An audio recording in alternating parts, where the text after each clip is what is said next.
The coffee in the styrofoam cup had gone cold an hour ago, but Jack Harper still held it like it mattered. Around him, 23 other men sat in folding chairs arranged in a circle inside the Pennsylvania Veterans Hall, their faces carrying the same weight he saw in his bathroom mirror every morning. 52 years old, and Jack had learned that some battles don't end when you take off the uniform. The fluorescent lights hummed overhead, casting harsh shadows across weathered faces and calloused hands. Men who'd served their country, come home, and discovered that America had moved on without them. The group leader, a Vietnam vet named Carl with a gray ponytail and kind eyes, was asking if anyone wanted to share opportunities. Jack had been coming to these Thursday night meetings for 8 months now, ever since his construction company had collapsed like a house of cards in a windstorm. 20 years in the Army Criminal Investigation Division, hunting black market art thieves across Iraq and Afghanistan, and he'd come home thinking his investigative skills would translate to civilian success. Instead, he'd watched inflation eat his savings, supply chain disruptions kill his contracts, and the banks send increasingly aggressive notices about his mortgage. His wife, Kate, a journalist for 30 years, had been laid off when the local newspaper finally gave up the ghost and went fully digital with half the staff.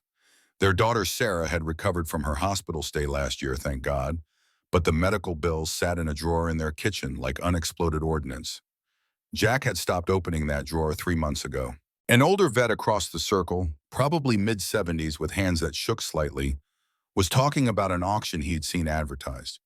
"Farmhouse up in Ashford Hollow," the man said, his voice rough with years of cigarettes. 18 acres, starting bid 3,000. Too old to flip it myself, but one of you younger guys might have better luck. Jack felt something shift in his chest. A farmhouse. 18 acres. $3,000. He did the math automatically, the way he used to calculate trajectory patterns for stolen artifacts. Even if the house was a teardown, the land alone was worth 10 times that in this market. His contractor instincts, dormant for months, flickered to life. After the meeting ended, Jack stood in the parking lot under a sky full of stars, the kind you only get 50 miles outside Philadelphia. His 2015 F-150 sat under a streetlight, showing its age but still reliable. He pulled out his phone and found the auction listing, zooming in on the photos with fingers that suddenly felt steadier than they had in weeks. The farmhouse looked like something out of a Gothic novel, all stone walls and dark windows, surrounded by fields that had gone wild with neglect. But it was the details that caught his eye, the things a civilian wouldn't notice.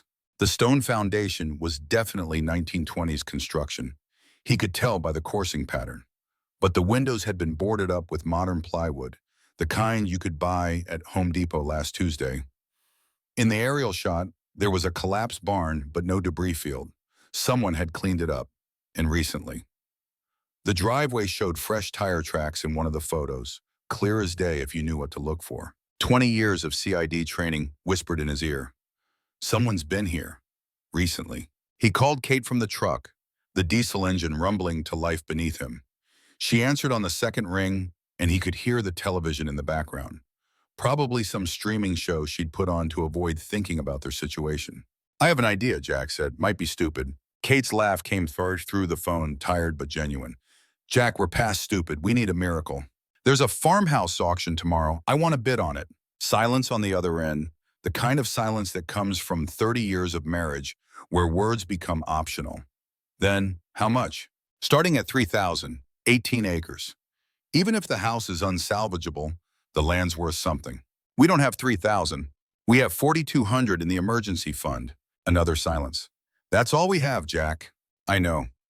He stared at the auction photo on his phone, at those modern boards on old windows, at the cleaned-up debris field. "But I've got a feeling about this one." Kate sighed, and he could picture her sitting on their worn couch, pushing gray-streaked hair out of her eyes. "Your feelings have been pretty reliable over the years."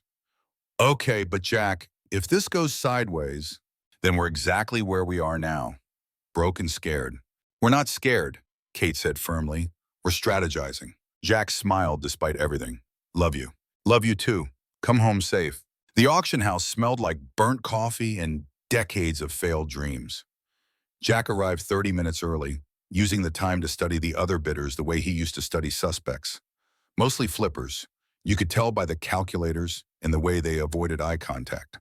A few genuine buyers, families probably, looking for cheap land to build their futures on.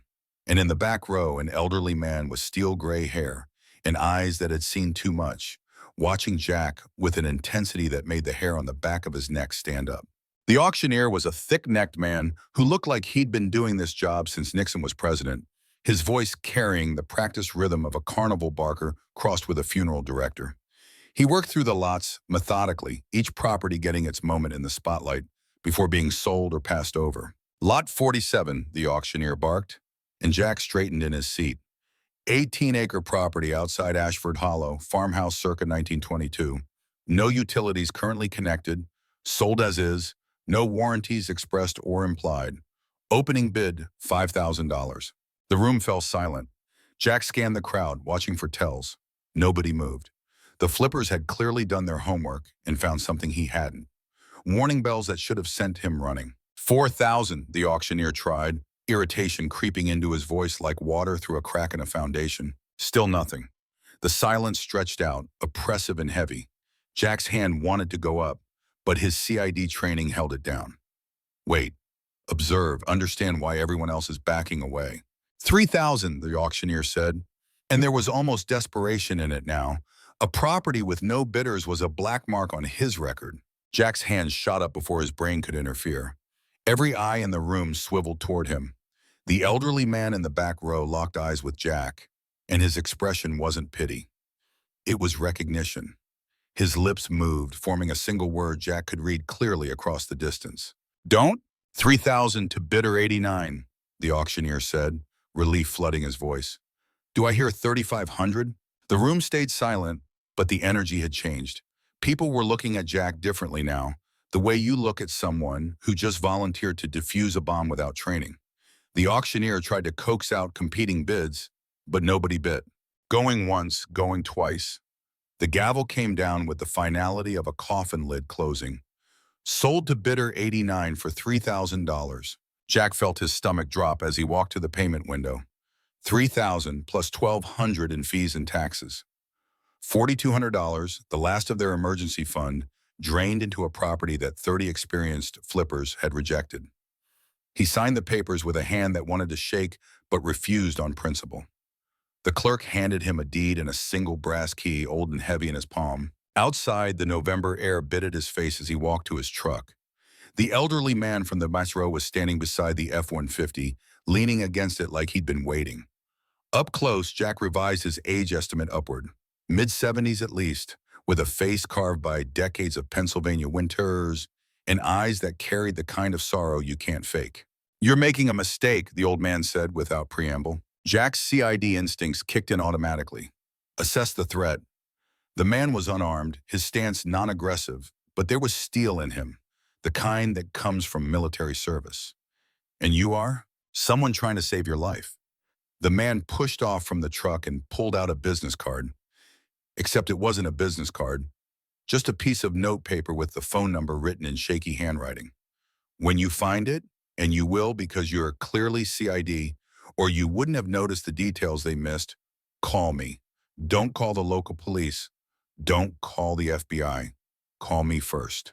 Find what?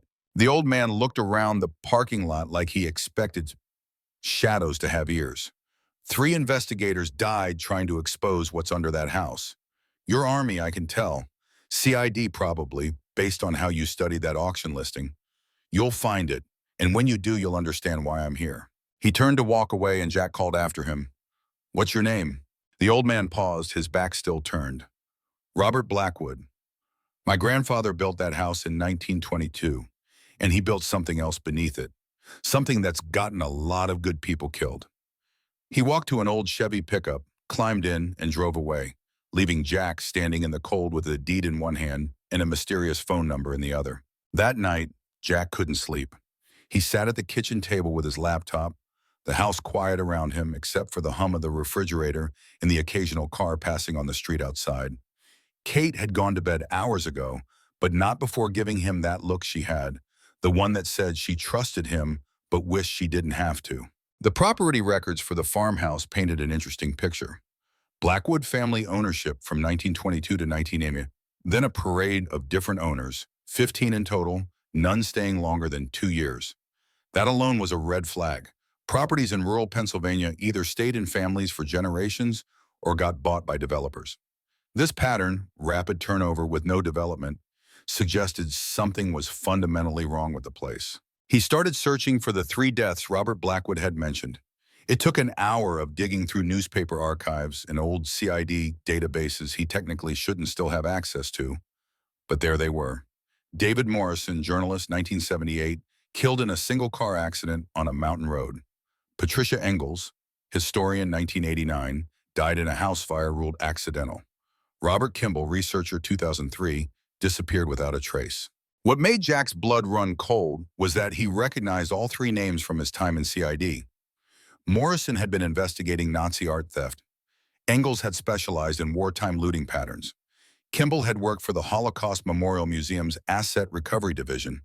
All 3 had been looking into the same thing, stolen World War II artifacts hidden in the United States. And all 3 had died or disappeared within months of their investigations getting close to Pennsylvania. Kate appeared in the doorway, wrapped in the robe he'd given her for Christmas 5 years ago, the one that was starting to fray at the sleeves. "Jack, it's 2 in the morning. I bought a crime scene," he said quietly. She moved behind him, reading over his shoulder, her journalist instincts engaging immediately. "These deaths are 20 to 40 years apart. And all 3 were investigating the same thing, World War II art theft, specifically pieces that went missing after Allied recovery." He pulled up another screen, showing Robert Blackwood's military record. "And the man who warned me today? His grandfather was Colonel William Blackwood, logistics officer, 3rd Infantry Division, part of the team that recovered art from Nazi storage facilities in 1945. Kate pulled out the chair next to him and sat down, fully awake now. "You think the grandfather stole art and hid it under his farmhouse? I think 3 people thought that, and they all ended up dead. And you just bought the house." Jack looked at her, at the woman who'd stood by him through 20 years of military service, through the transition to civilian life, through business failures and medical bills, and all the 1,000 small defeats that accumulated like dust in the corners of a life. "Yeah.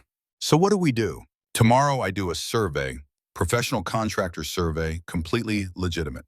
I document the property, take measurements, check the foundation. If there's something there, I'll find it. Then I call Robert Blackwood and we figure out what to do next. And if there is something there..." Jack thought about David Morrison's car at the bottom of a ravine, Patricia Engels' house burning while she slept, Robert Kimball, who simply vanished as if the earth had swallowed him whole. Then we document everything, call the proper authorities, and make sure we don't end up as number 4, 5, and 6 on the list of people who got too close. Kate reached over and took his hand, her fingers warm against his. "Jack Harper, in all the years I've known you, your instincts have never been wrong. If you think there's something there, there probably is. But please, please be careful." "Always am." She squeezed his hand harder. "No, you're not. You're brave and you're stubborn and you chase the truth no matter what it costs. Those are wonderful qualities in a husband and terrible qualities for staying alive when people are willing to kill to keep secrets." He brought her hand to his lips and kissed it. "I'll be careful. I promise. Just a survey tomorrow. Document everything. See what we're dealing with. Then we make a plan based on facts, not speculation." "What about Sarah? Should we tell her?" Jack considered it, thought about their 16-year-old daughter already stressed about college applications and SATs. "Not yet, not until we know what we're dealing with. No point scaring her if this turns out to be nothing." "Okay, but Jack, if you find something, if this is real, we tell her everything. She's not a child. She deserves to know if we're in danger." "Agreed." They sat together in the quiet kitchen for a while longer. Hands joined, processing the possibility that Jack's desperate bid on an abandoned farmhouse might have just changed their lives in ways they couldn't yet comprehend. Eventually, Kate stood and pulled him to his feet. "Come to bed. Tomorrow's going to be a long day either way." Jack followed her upstairs, but sleep didn't come easy. He lay in the darkness, listening to her breathing, thinking about 3 dead investigators and a warning from an old man who looked like he carried the weight of the world. Thinking about a farmhouse with modern plywood on 1920s windows and fresh tire tracks on a property that should have been abandoned. Somewhere in the pre-dawn hours, he finally drifted off. and his dreams were filled with stone walls and dark basements and secrets that had been buried for so long they'd grown roots. The drive to Ashford Hollow took 90 minutes through winding back roads that cut through dense Pennsylvania forest. November had stripped the trees bare, their branches reaching toward gray skies like skeletal fingers. Jack drove alone, having convinced Kate to keep her job interview in Philadelphia and Sarah to go to school. This was just reconnaissance, just a survey. No reason to involve them until he knew what he was looking at. He'd packed his contractor's toolkit in the truck bed, everything he'd need for a legitimate property inspection. But he'd also brought his old CID investigation kit, the one he'd kept from his Army days. Digital camera with timestamp function, voice recorder, measuring tape, metal detector, UV flashlight, tools of his former trade, just in case. The town of Ashford Hollow wasn't much more than a wide spot in the road. One stoplight, a diner that looked frozen in 1975, a post office, and a gas station with a hand-painted sign. Jack pulled in to fill up, and an older woman came out from behind the counter, maybe mid-60s, with gray hair pulled back tight and eyes that assessed him immediately. "Help you?" she asked, but it wasn't really a question. "Just gas. Thanks." Jack handed her his credit card and watched her process it on a machine that probably predated the internet. "I'm headed out to the old Blackwood place. Just bought it at auction yesterday." The woman's hand froze halfway to returning his card. Her eyes went to the GPS screen visible through his truck window, showing the address. When she looked back at him, her expression had changed completely. "You bought the Blackwood place." It wasn't a question. Jack felt ice slide down his spine, but kept his voice casual. "That's right. Going to do a survey, see what kind of shape it's in. I'm a contractor." She set down the credit card like it had grown teeth. "Lord have mercy. Ma'am, is there something I should know about the property?" The woman, her name tag said Martha, looked around the empty gas station like someone might be listening, despite there being no one else there. "That house has been empty a long time. Previous owners, they never stayed. Most of them were gone inside a year." "Any particular reason?" Martha picked up a coffee pot from behind the counter and poured a cup without asking if he wanted it, just handed it to him. "On the house. You look like you could use it."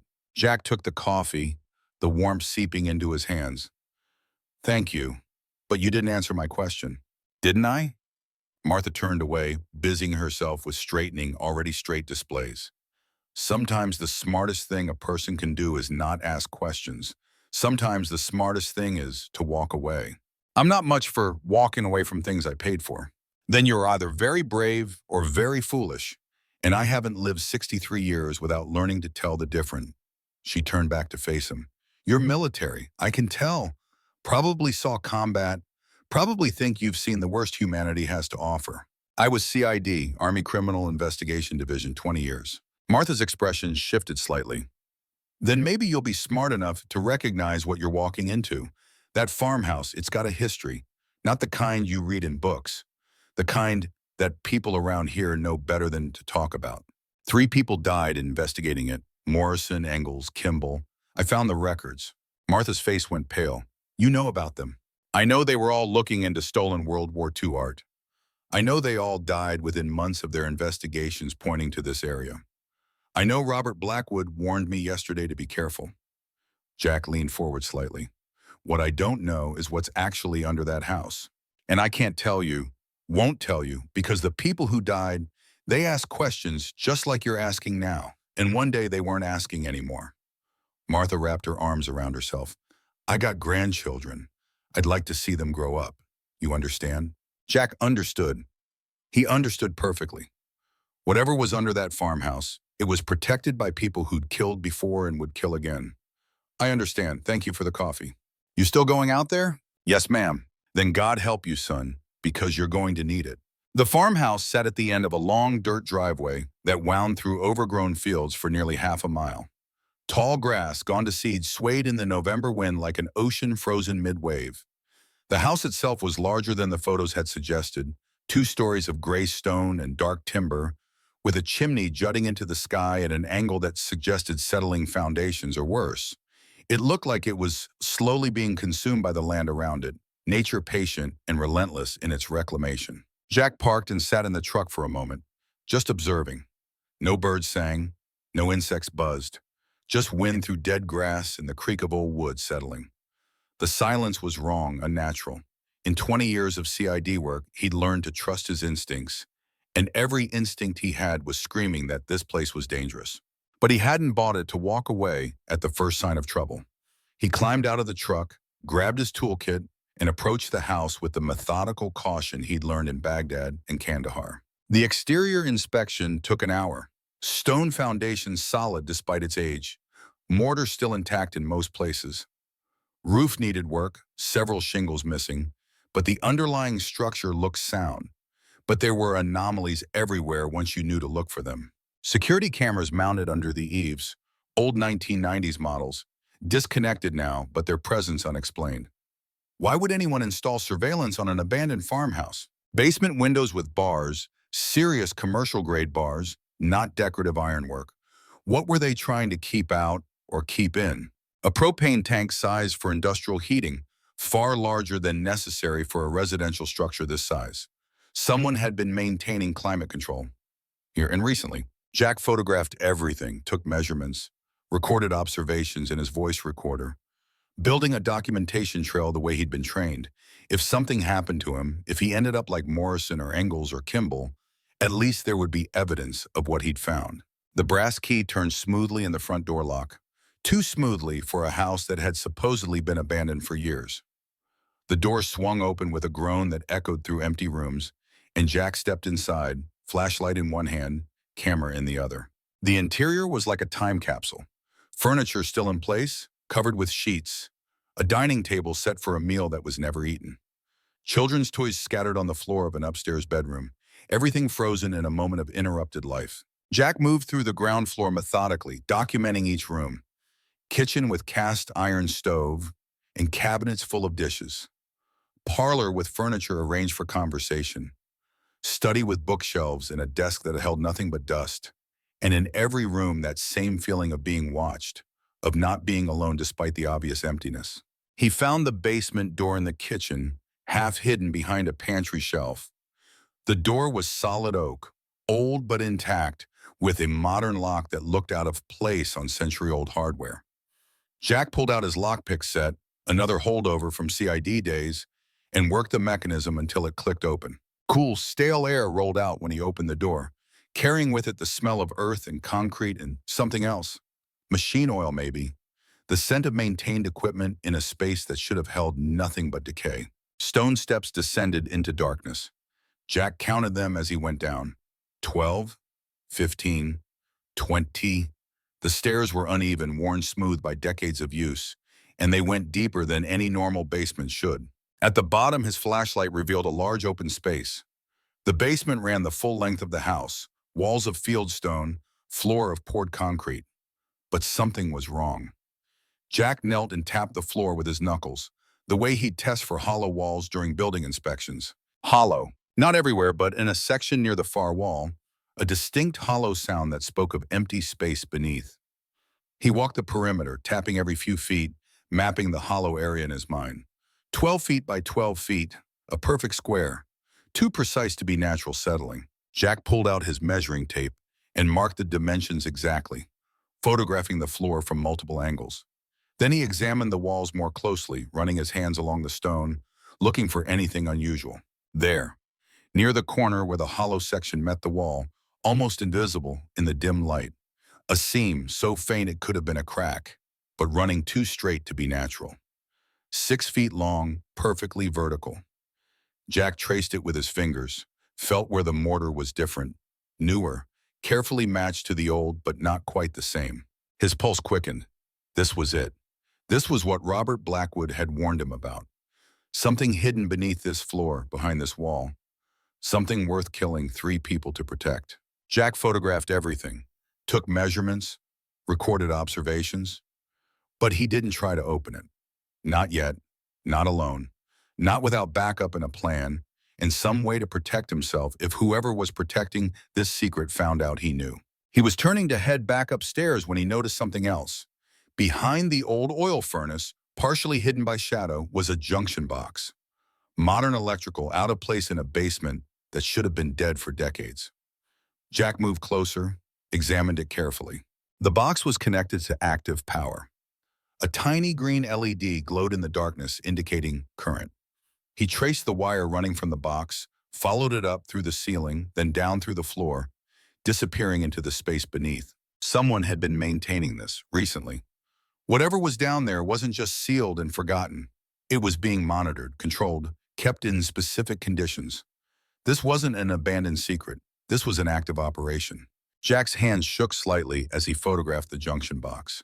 20 years of CID training warred with 20 years of staying on by not taking unnecessary risks. Every instinct told him to get out, call Robert Blackwood, bring in help before going any further. But another part of him, the part that had spent 2 decades hunting criminals, wanted to know what was down there, wanted to see what was worth 3 lives and 75 years of silence. In the end, training won. He headed back up the stairs, his flashlight cutting through the darkness, his mind already planning next steps. Call Robert, get his story, understand what he was dealing with before making any moves.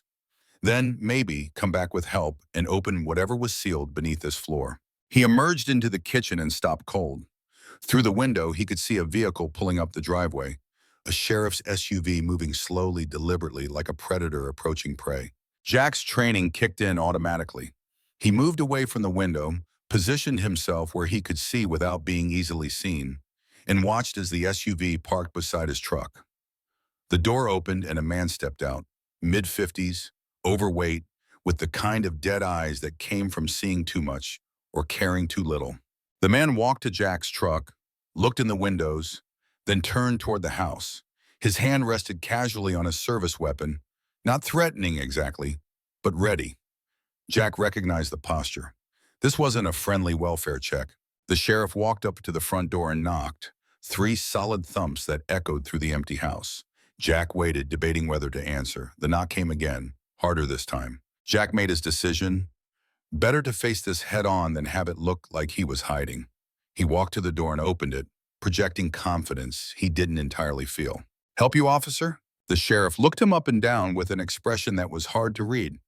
"Sheriff Marcus Webb, you the new owner?" "Jack Harper. Bought the place at auction yesterday." "Mind if I ask what you're doing out here?" "Property survey. I'm a licensed contractor. Like to know what I'm getting into before I start any work." Jack kept his voice level, professional. "Is there a problem?" "Problem? No problem. Just that this property's been vacant a long time. People around here, they're used to it being quiet. New owner shows up, starts poking around. It makes folks nervous." "I'm just doing my job, Sheriff." "I'm sure you are." Webb's eyes flicked past Jack, scanning the interior of the house. "Find anything interesting?" "Old house. Needs a lot of work. Foundation's solid, though. Might be worth renovating." "Might be." Webb's hand was still on his weapon. "You know, Mr. Harper, previous owners of this property, they tended not to stay long. Something about the place doesn't sit right with people. You might want to consider selling, moving on. Save yourself the trouble." Jack felt anger replace caution. "I don't scare easy, Sheriff. Spent 20 years in the Army. Seen worse than an old farmhouse." "Army, huh?" Webb's expression shifted slightly. "CID by any chance?" The question was too specific, too knowing. Jack felt ice slide down his spine. "How did you know that?" "Small town. Word travels. And I make it my business to know who's operating in my jurisdiction." Webb smiled, but there was no warmth in it. "Here's some free advice, Mr. Harper. There are things in this county that are best left alone. This property is one of them. You seem like a smart man. Smart men know when to walk away." "Is that a threat, Sheriff?" "It's friendly advice, the kind that I'd give to anyone who was about to make a serious mistake." Webb tipped his hat. "You have a good day now. And think about what I said. Some properties aren't worth the asking price, no matter how cheap." He walked back to his SUV, climbed in, and drove away slowly, taking his time, making sure Jack understood he could come back anytime he wanted. Jack stood into the doorway until the sheriff's vehicle disappeared down the long driveway, his mind racing. Webb knew he was CID. Webb was warning him off, which meant Webb was part of whatever was being protected here, which meant the conspiracy wasn't just some historical artifact. It was active, current, and willing to use law enforcement to keep people away. Jack pulled out his phone and dialed the number Robert Blackwood had given him. It rang 4 times before the old man answered. "Blackwood, it's Jack Harper, the man from the auction. I'm at the farmhouse." "You found something?" It wasn't a question. Yeah, hollow floor in the basement, active electrical, junction box running, power somewhere underground. And I just got a visit from Sheriff Marcus Webb warning me to walk away. Jesus Christ, Robert's voice went tight. Get out of there, now, don't go back. Meet me tonight, 9 p.m., at the diner on Route 15, 40 miles south of Ashford Hollow. Come alone. Why, what am I dealing with here? Not over the phone, tonight, 9 p.m., and Mr. Harper, check your truck before you drive away. If Webb was there, he might have left you a present. The line went dead. Jack stared at his phone, processing the warning, then walked quickly to his truck. He did a thorough inspection, checking wheel wells, under the chassis, the engine compartment. Found nothing. But the paranoia Robert's warning had triggered wouldn't fade. He climbed in, started the engine, and drove away from the farmhouse, watching his mirrors constantly, half expecting to see Sheriff Webb's SUV following. But the road stayed empty behind him, and he made it back to the main highway without incident. The drive home gave him time to think, to process everything he'd found.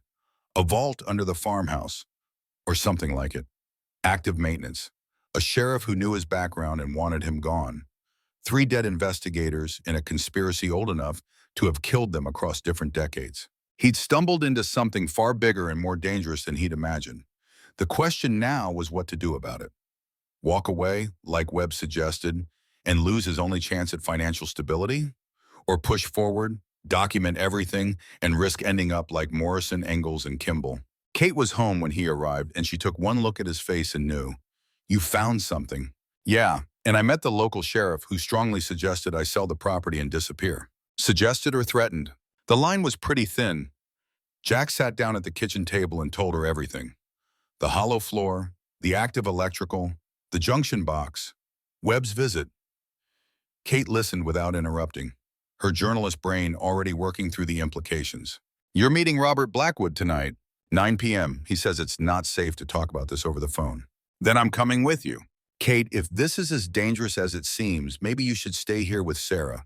Keep her safe. Sarah's spending the night at Rebecca's house, already arranged.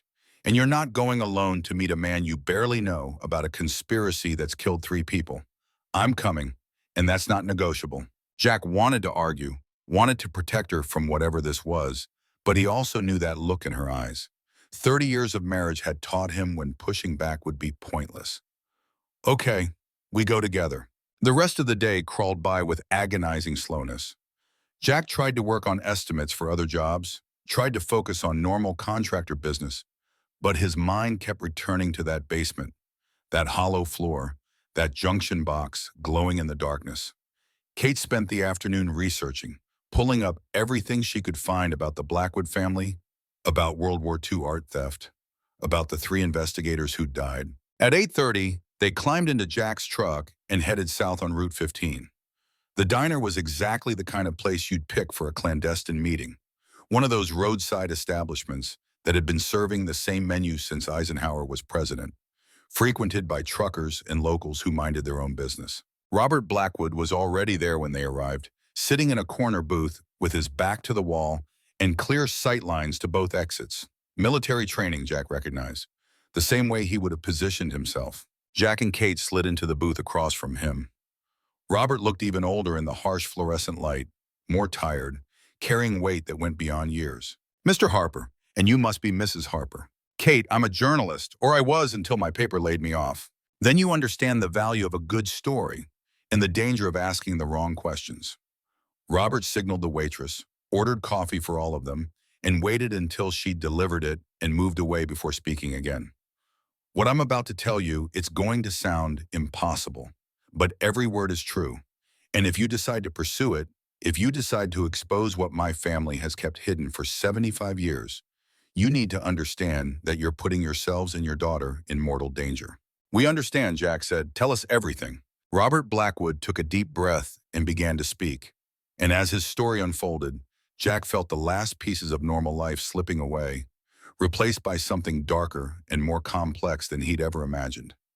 A story of theft and murder that had started in a Munich castle in 1945 and led directly to a hollow floor in a Pennsylvania basement in 2024. A story that was about to change everything. And as Robert talked, describing 47 crates of stolen art in gold, describing a conspiracy that had operated successfully for three-quarters of a century, describing his own brother's murder and his own decades of cowardice. Jack Harper made a decision that would define the rest of his life. He wasn't walking away. Not from this. Not when families were still waiting for treasures stolen 80 years ago. Not when three people had died trying to expose the truth. Not when justice, however delayed, was finally within reach. He looked at Kate, saw the same determination in her eyes, and knew she'd made the same choice. They were in this now, all the way, whatever it cost. Robert finished his story and sat back, exhausted, waiting for their response. Jack reached across the table and shook his hand. Tomorrow morning, we go back to that farmhouse.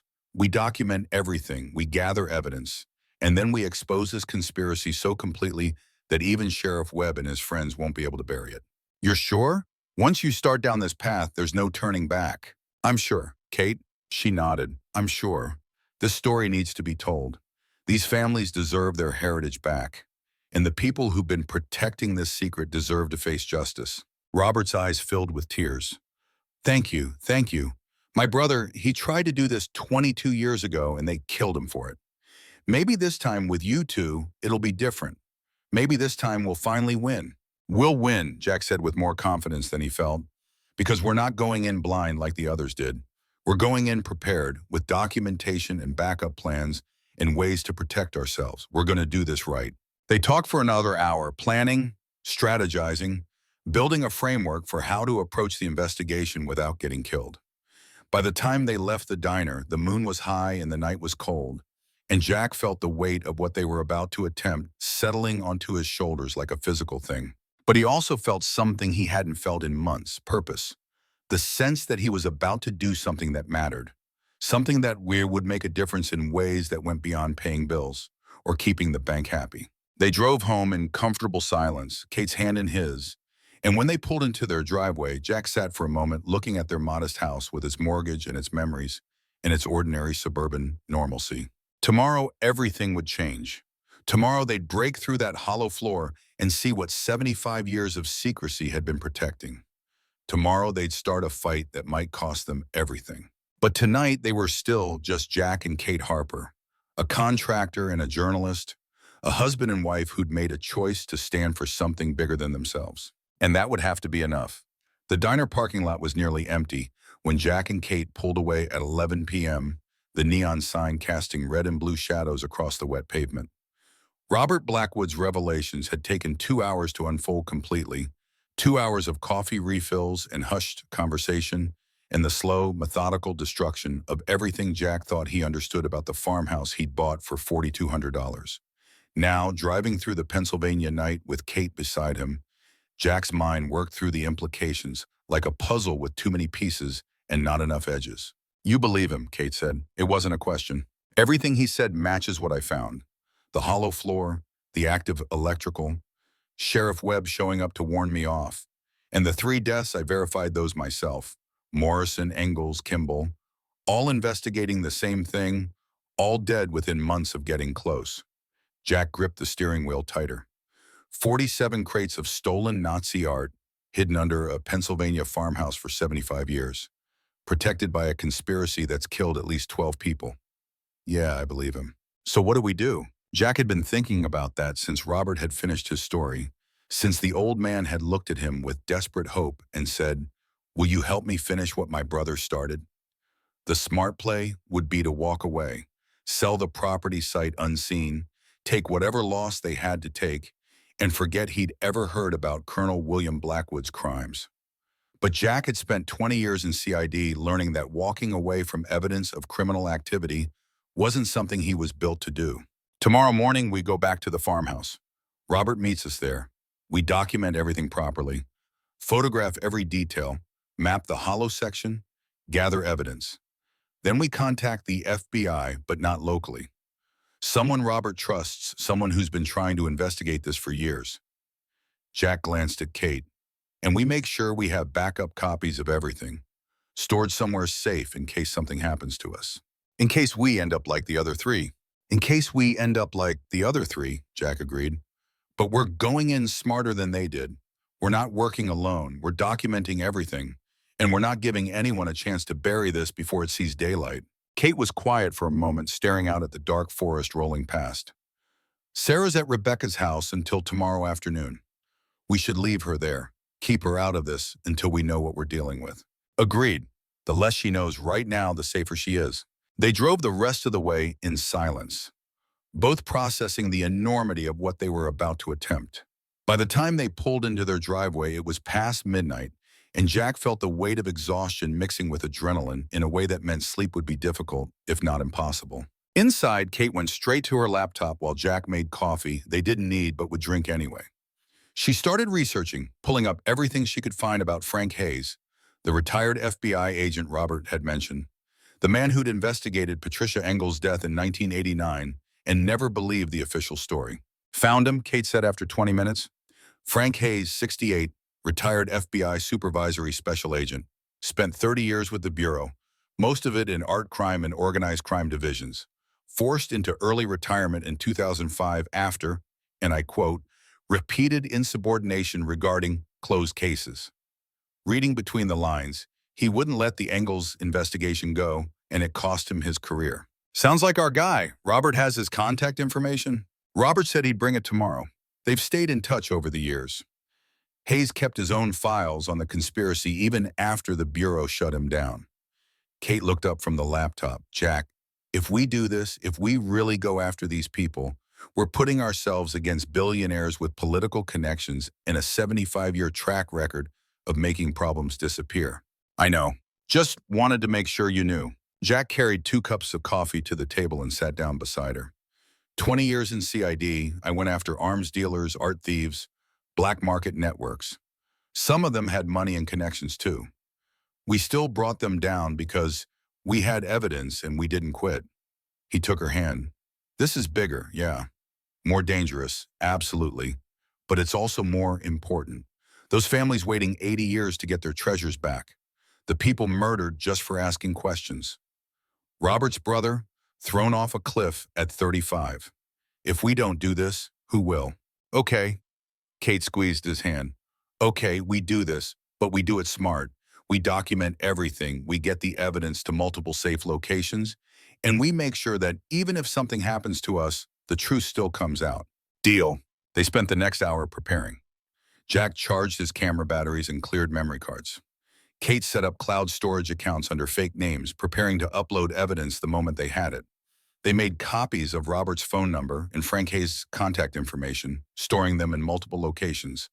And they wrote out a detailed account of everything they knew so far, everything Robert had told them, putting it in a sealed envelope addressed to Sarah with instructions to open it only if something happened to them. By 3 a.m., they were as ready as they could be. Jack set an alarm for 7, and they climbed into bed, lying in the darkness holding hands like teenagers, finding comfort in physical contact when words felt inadequate. I love you, Kate whispered. Love you too. Whatever happens tomorrow, we're in this together. Together, she agreed, and eventually they slept, fitful and light, the kind of sleep you get when you know the next day will change everything. The alarm felt like it went off 5 minutes after they'd fallen asleep. Jack dragged himself out of bed, showered, dressed in work clothes suitable for a construction site. Kate did the same, adding a professional jacket over her jeans in case they needed to look official. By 8 a.m., they were on the road, driving back to Ashford Hollow with thermoses of coffee and the grim determination of people who'd made a choice and were committed to seeing it through. Robert Blackwood was waiting at the gas station when they arrived at 9. He climbed out of his old Chevy pickup, looking like he'd slept about as well as they had, and walked over to Jack's truck. You came. I wasn't sure you would after sleeping on it. We came. We're doing this. Jack handed him coffee from the thermos. You have Frank Hayes' contact information? Robert pulled out a worn address book, the kind nobody used anymore, and showed them a number written in shaky handwriting. Frank's personal cell. He changes it every 6 months, but he always lets me know the new one, just in case. In case you finally found courage, Kate said gently. In case I finally found courage, Robert agreed. Took me 73 years in meeting you two, but here we are. They convoyed to the farmhouse, Robert following in his truck, and pulled up the long driveway just after 9:30. The property looked different in morning light, less gothic and threatening, more just sad and neglected. But Jack could see past the surface now, could see the careful maintenance hidden beneath the decay. Someone had been taking care of this place, preserving it, protecting the secret it contained. I haven't been here in 40 years, Robert said, staring at the house. Not since my grandfather died. Couldn't bear to come back, knowing what was underneath. But you knew it was still being maintained. I got updates, anonymous messages, always from different numbers, just letting me know the vault was secure, the items were safe, the network was protecting its investment. Reminders that I should keep my mouth shut. Robert's hands shook slightly. After Michael died, the messages got more explicit. Your silence protects your remaining family. That kind of thing. Jack felt cold rage building in his chest. These people had terrorized an old man for decades, used fear and implied threats to maintain silence. That ends today. Let's get to work. They entered the house together, and Jack led them straight to the basement. In the daylight filtering through small windows, the space looked less ominous, but no less mysterious. He showed Robert the hollow section of floor, demonstrated the sound it made when tapped, then traced the seam along the wall. This is it, Robert confirmed.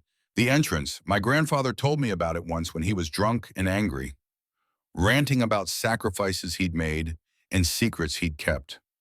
Told me there were 42 steps down to the vault, that it went deeper than any basement should. Jack photographed everything from multiple angles while Kate took measurements and made detailed notes. Robert stood guard at the top of the stairs, watching for any sign that Sheriff Webb or anyone else might be coming. They worked with professional efficiency, documenting evidence that would need to stand up in federal court, making sure every detail was recorded. We need to open it, Jack said finally. Need to see what's actually down there, photograph the contents. Not today, Robert said firmly. Not until we have FBI presence, federal protection, backup plans. My grandfather built security into this vault. Alarms possibly, definitely surveillance that reports to the network. The moment we open it, they'll know. He's right, Kate said. We document the entrance. We gather what evidence we can from up here.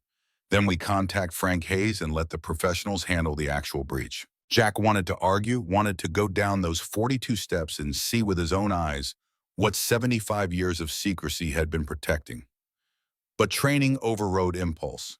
Okay, we document what we can access safely, but I want to check that junction box, trace where the power's going. He moved to the old oil furnace, photographed the junction box from multiple angles, then carefully opened it. Inside, the wiring was professional-grade, recent installation, running down through a carefully drilled hole in the concrete floor. Jack pulled out his multimeter and tested the circuit. Active power drawing approximately 200 watts continuously. Climate control, probably. Maybe security systems. They've been down there recently, Jack said. Within the last few years at least. This wiring is modern. The circuit breaker is current generation. The last maintenance check I know about was 6 months ago, Robert said. They keep a schedule. Every 6 months, someone comes, verifies the climate control is working, checks the security systems, makes sure nothing's degraded. Kate was photographing the junction box, the wiring, everything Jack was describing. Who does the maintenance? Who actually comes here? Contractors usually, people hired through shell companies who don't know what they're really maintaining. The network learned a long time ago not to use the same people twice. Harder to connect dots if the workers keep changing. Jack closed the junction box carefully, leaving everything exactly as he'd found it. Okay, I think we have enough. Let's get out of here before anyone notices we're here. They were heading back up the basement stairs when they heard it. A vehicle approaching on the gravel driveway, moving slowly, deliberately. All three of them froze. Jack moved to a basement window and peered out carefully. Sheriff Webb's SUV pulling up beside their trucks. Damn it, Jack breathed. He's back. Hide, Robert said urgently. He can't know I'm here, can't know I'm involved. If he sees me, if he reports back that I'm helping you, they'll know I broke my silence. Robert moved quickly for a man his age, finding a dark corner behind the furnace where he'd be invisible unless someone specifically searched for him. Jack and Kate climbed the stairs and walked calmly to the front door, projecting confidence they didn't feel. Sheriff Webb was standing beside Jack's truck when they emerged, and this time he wasn't alone. A second man stood with him, late 50s, expensive suit, the kind of casual wealth that came from generations of money. Jack didn't need an introduction to know this was important, someone high in the conspiracy's hierarchy. Mr. Harper, Webb said, his hand resting on his weapon again. Didn't expect to see you back here so soon. Thought I made myself clear yesterday. You suggested I might want to sell. I'm considering it, but I need to do a full survey first, understand what I'm selling. Jack kept his voice level, professional. This is my wife, Kate. She's helping with the assessment. The man in the suit stepped forward, and his smile was practiced and empty. Vincent Keller, I'm with Ashford Hollow Bank and Trust. I understand you purchased this property at auction. Vincent Keller. Robert had mentioned that name. Grandson of one of the original conspirators, part of the network's current leadership. Jack felt his pulse quicken, but kept his expression neutral. That's right. Is there a problem? Not at all. In fact, I'm here to make you an offer. The bank is interested in acquiring this property for, shall we say, historical preservation purposes. We'd be willing to pay you $15,000. That's more than triple your purchase price, immediate profit with no work required. That's generous, Kate said, her journalist instincts clearly sensing something off. But we haven't even completed our assessment yet. How do you know the property's worth that much? Keller's smile didn't waver. Let's just say the bank has a long history with this property. We know its value, and we're prepared to pay fairly for it. I'll think about it, Jack said. Give me a week to finish my survey, then I'll let you know. I'd prefer to close this today, Keller said, and there was steel underneath the friendly tone now. We're prepared to pay cash, immediate transfer. You could walk away from this property right now with a substantial profit. Like I said, I'll think about it. Keller's expression hardened slightly. Mr. Harper, I don't think you understand the opportunity you're being offered. This property has a complicated history. Previous owners have found it, shall we say, unlucky. It would be a shame if you experienced similar misfortune. Jack stepped forward, putting himself between Keller and Kate. Was that a threat?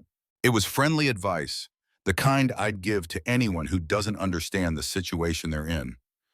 Keller turned to Webb. Sheriff, I think we've said what we needed to say. Mr. Harper, you have my offer. I suggest you take it, for your own sake and your family's. They climbed into Webb's SUV and drove away, leaving Jack and Kate standing in front of the farmhouse, both of them processing what had just happened. They're scared, Kate said. Keller coming here personally offering triple the price. They know you found something. Or they're worried I will. Jack looked back at the house. We need to move fast. Call Frank Hayes, get federal protection, get this evidence into official hands before they make another move. Robert emerged from the basement, his face pale. Vincent Keller, Jesus. I haven't seen him in person in 20 years. He's one of the most dangerous people in the network. Ruthless, smart, completely amoral. He offered me $15,000 to walk away. That's nothing to him. Pocket change. The fact that he's personally trying to buy you off means they're desperate. Robert grabbed Jack's arm. You need to leave, now. Get this evidence somewhere safe.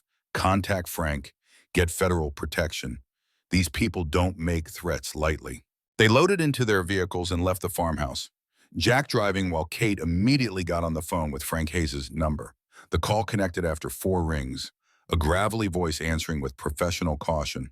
Hayes. Kate put it on the speaker. Mr. Hayes, my name is Kate Harper. I'm calling about the Engels investigation. Robert Blackwood gave me your number. There was a long pause. Robert's still alive? Very much so. And he's ready to talk.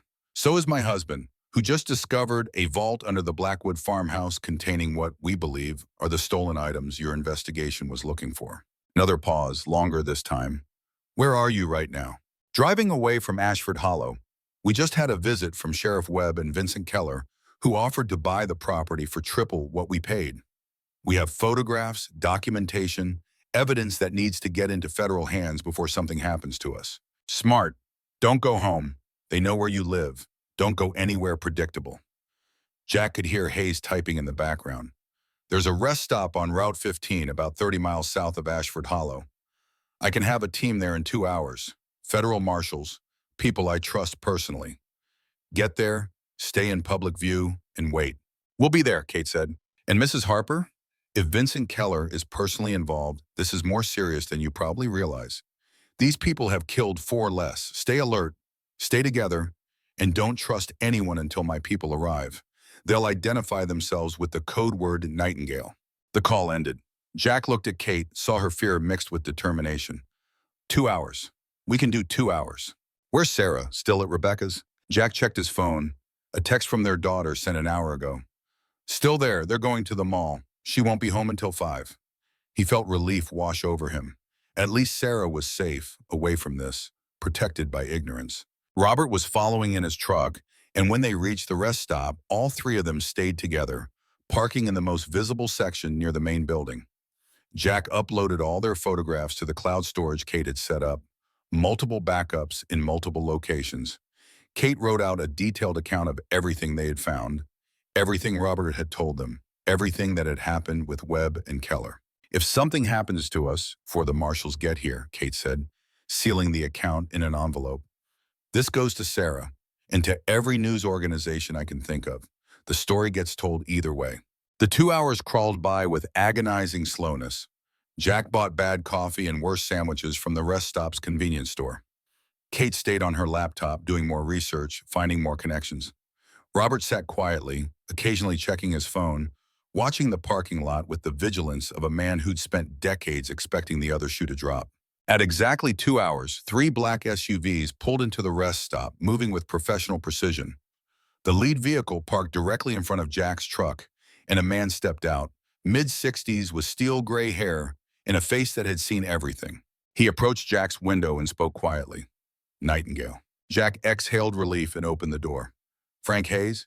That's right, and you must be Jack Harper. Hayes shook his hand with a grip like iron. Robert, good to see you alive and finally ready to talk. Good to see you too, Frank. And yeah, I'm ready. Long past ready. Hayes gestured to his team. Let's get you somewhere secure. Somewhere we can go through everything you found and build a case that'll actually stick this time. They transferred to the federal vehicles, leaving their own trucks in the rest stop lot. Hayes explained as they drove that he'd been waiting 35 years for this moment, for evidence he could actually use, for witnesses willing to testify. The Engels case, I knew it was murder. Knew it in my bones, but I couldn't prove it. The fire investigation was clean. The autopsy showed smoke inhalation consistent with accidental death. And every lead I tried to chase got shut down from above. Hayes's voice carried old bitterness.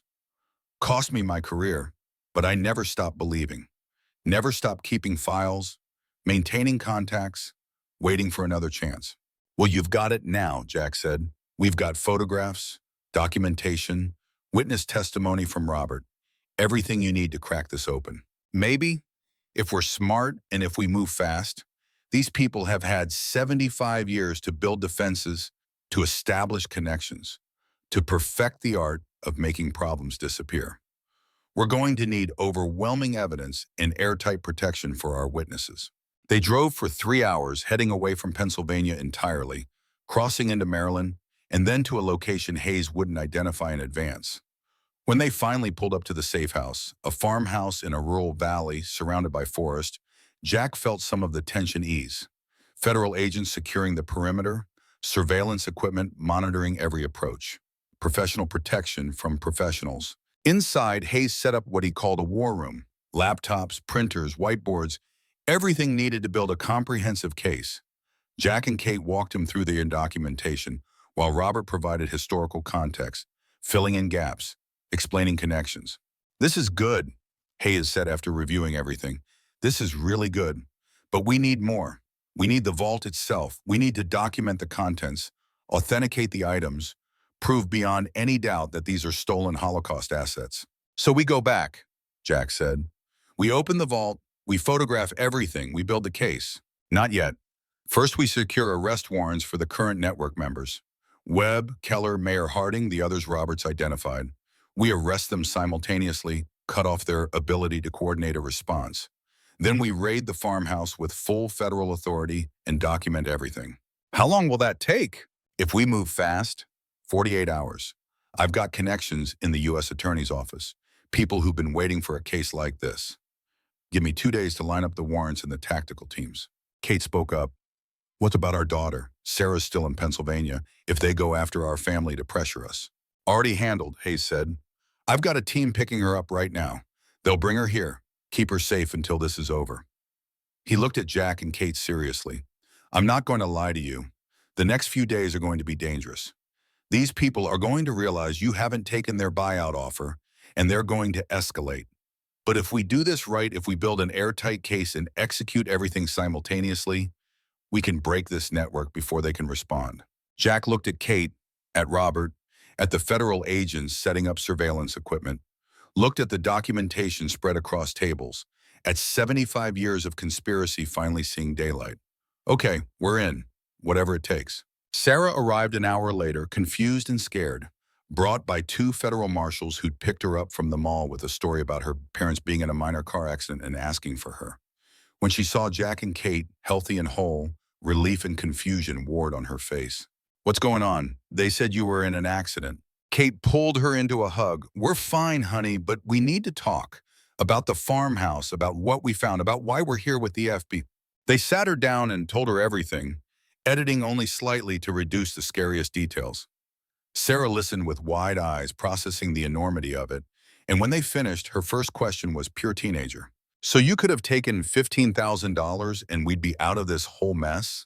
We could have, Jack admitted, but that money would have come from staying silent while families waited for treasures stolen 80 years ago. We couldn't do that. Sarah thought about it for a long moment. Okay, I'm scared, but I'm proud of you too, both of you. She looked at Robert. And you're trying to fix your family's mistakes. That takes guts. Thank you, young lady, Robert said, and his voice was thick with emotion. Your parents are remarkable people. You should be proud of them. I am. That night, in the safe house with federal agents standing watch and surveillance systems monitoring every approach, Jack lay awake thinking about what came next. 48 hours until the raids. 48 hours to finalize plans, prepare testimony, build the case that would bring down a 75-year conspiracy.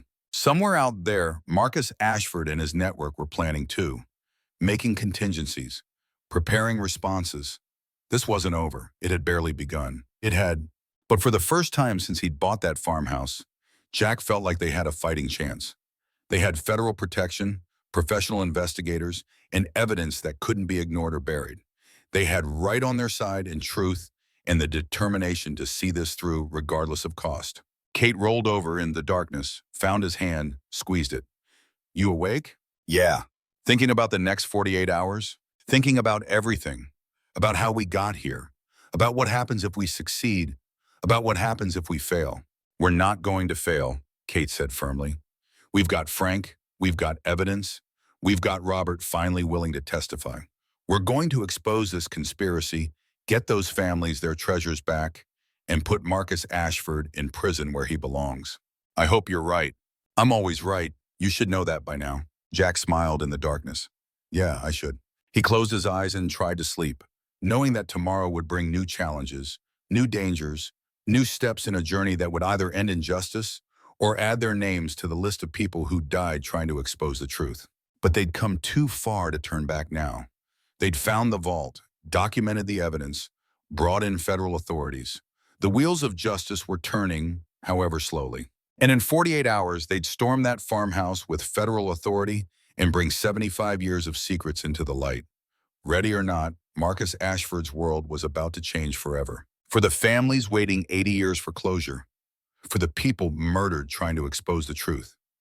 For Michael Blackwood, 35 years old, thrown from a cliff for being brave. For all of them, justice was finally coming.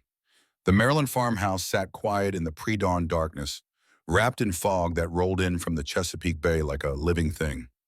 Jack stood at the kitchen window with a cup of coffee that had gone cold, watching the gray world outside and thinking about predators and prey.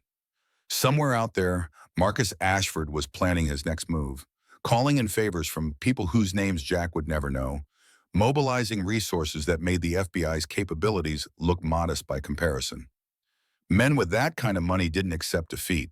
They reframed it, repackaged it, and came back harder. Frank Hayes sat at the kitchen table behind him, surrounded by laptops and burner phones, orchestrating an investigation from a location he hoped no one could trace. The safe house had no internet connection, no landline, nothing that could be hacked or tracked. Everything ran through encrypted satellite uplinks that Frank cycled every 6 hours, paranoid and thorough in equal measure. In the 36 hours since they had arrived, he'd barely slept, surviving on coffee and the kind of obsessive focus that came from knowing lives depended on getting this right. Authentication's moving faster than expected, Frank said, not looking up from his screen. Rebecca's matched 18 of the paintings to specific theft reports. The menorah has Hebrew inscriptions that trace it to a synagogue in Warsaw, destroyed in 1943. We're tracking down survivors and descendants now. Jack turned from the window. How long until arrests? FBI's preparing warrants now, but we've got a problem. Frank finally looked up, and his eyes were bloodshot and worried. Marcus Ashford disappeared yesterday. Private jet left from a regional airport outside Harrisburg, flight plan filed for Grand Cayman, but the plane never arrived. It dropped off radar somewhere over the Atlantic. You think he ran? I think he went dark to coordinate a response. Men like Ashford don't run, they regroup. Frank pulled up a file on one of his laptops, turned it so Jack could see.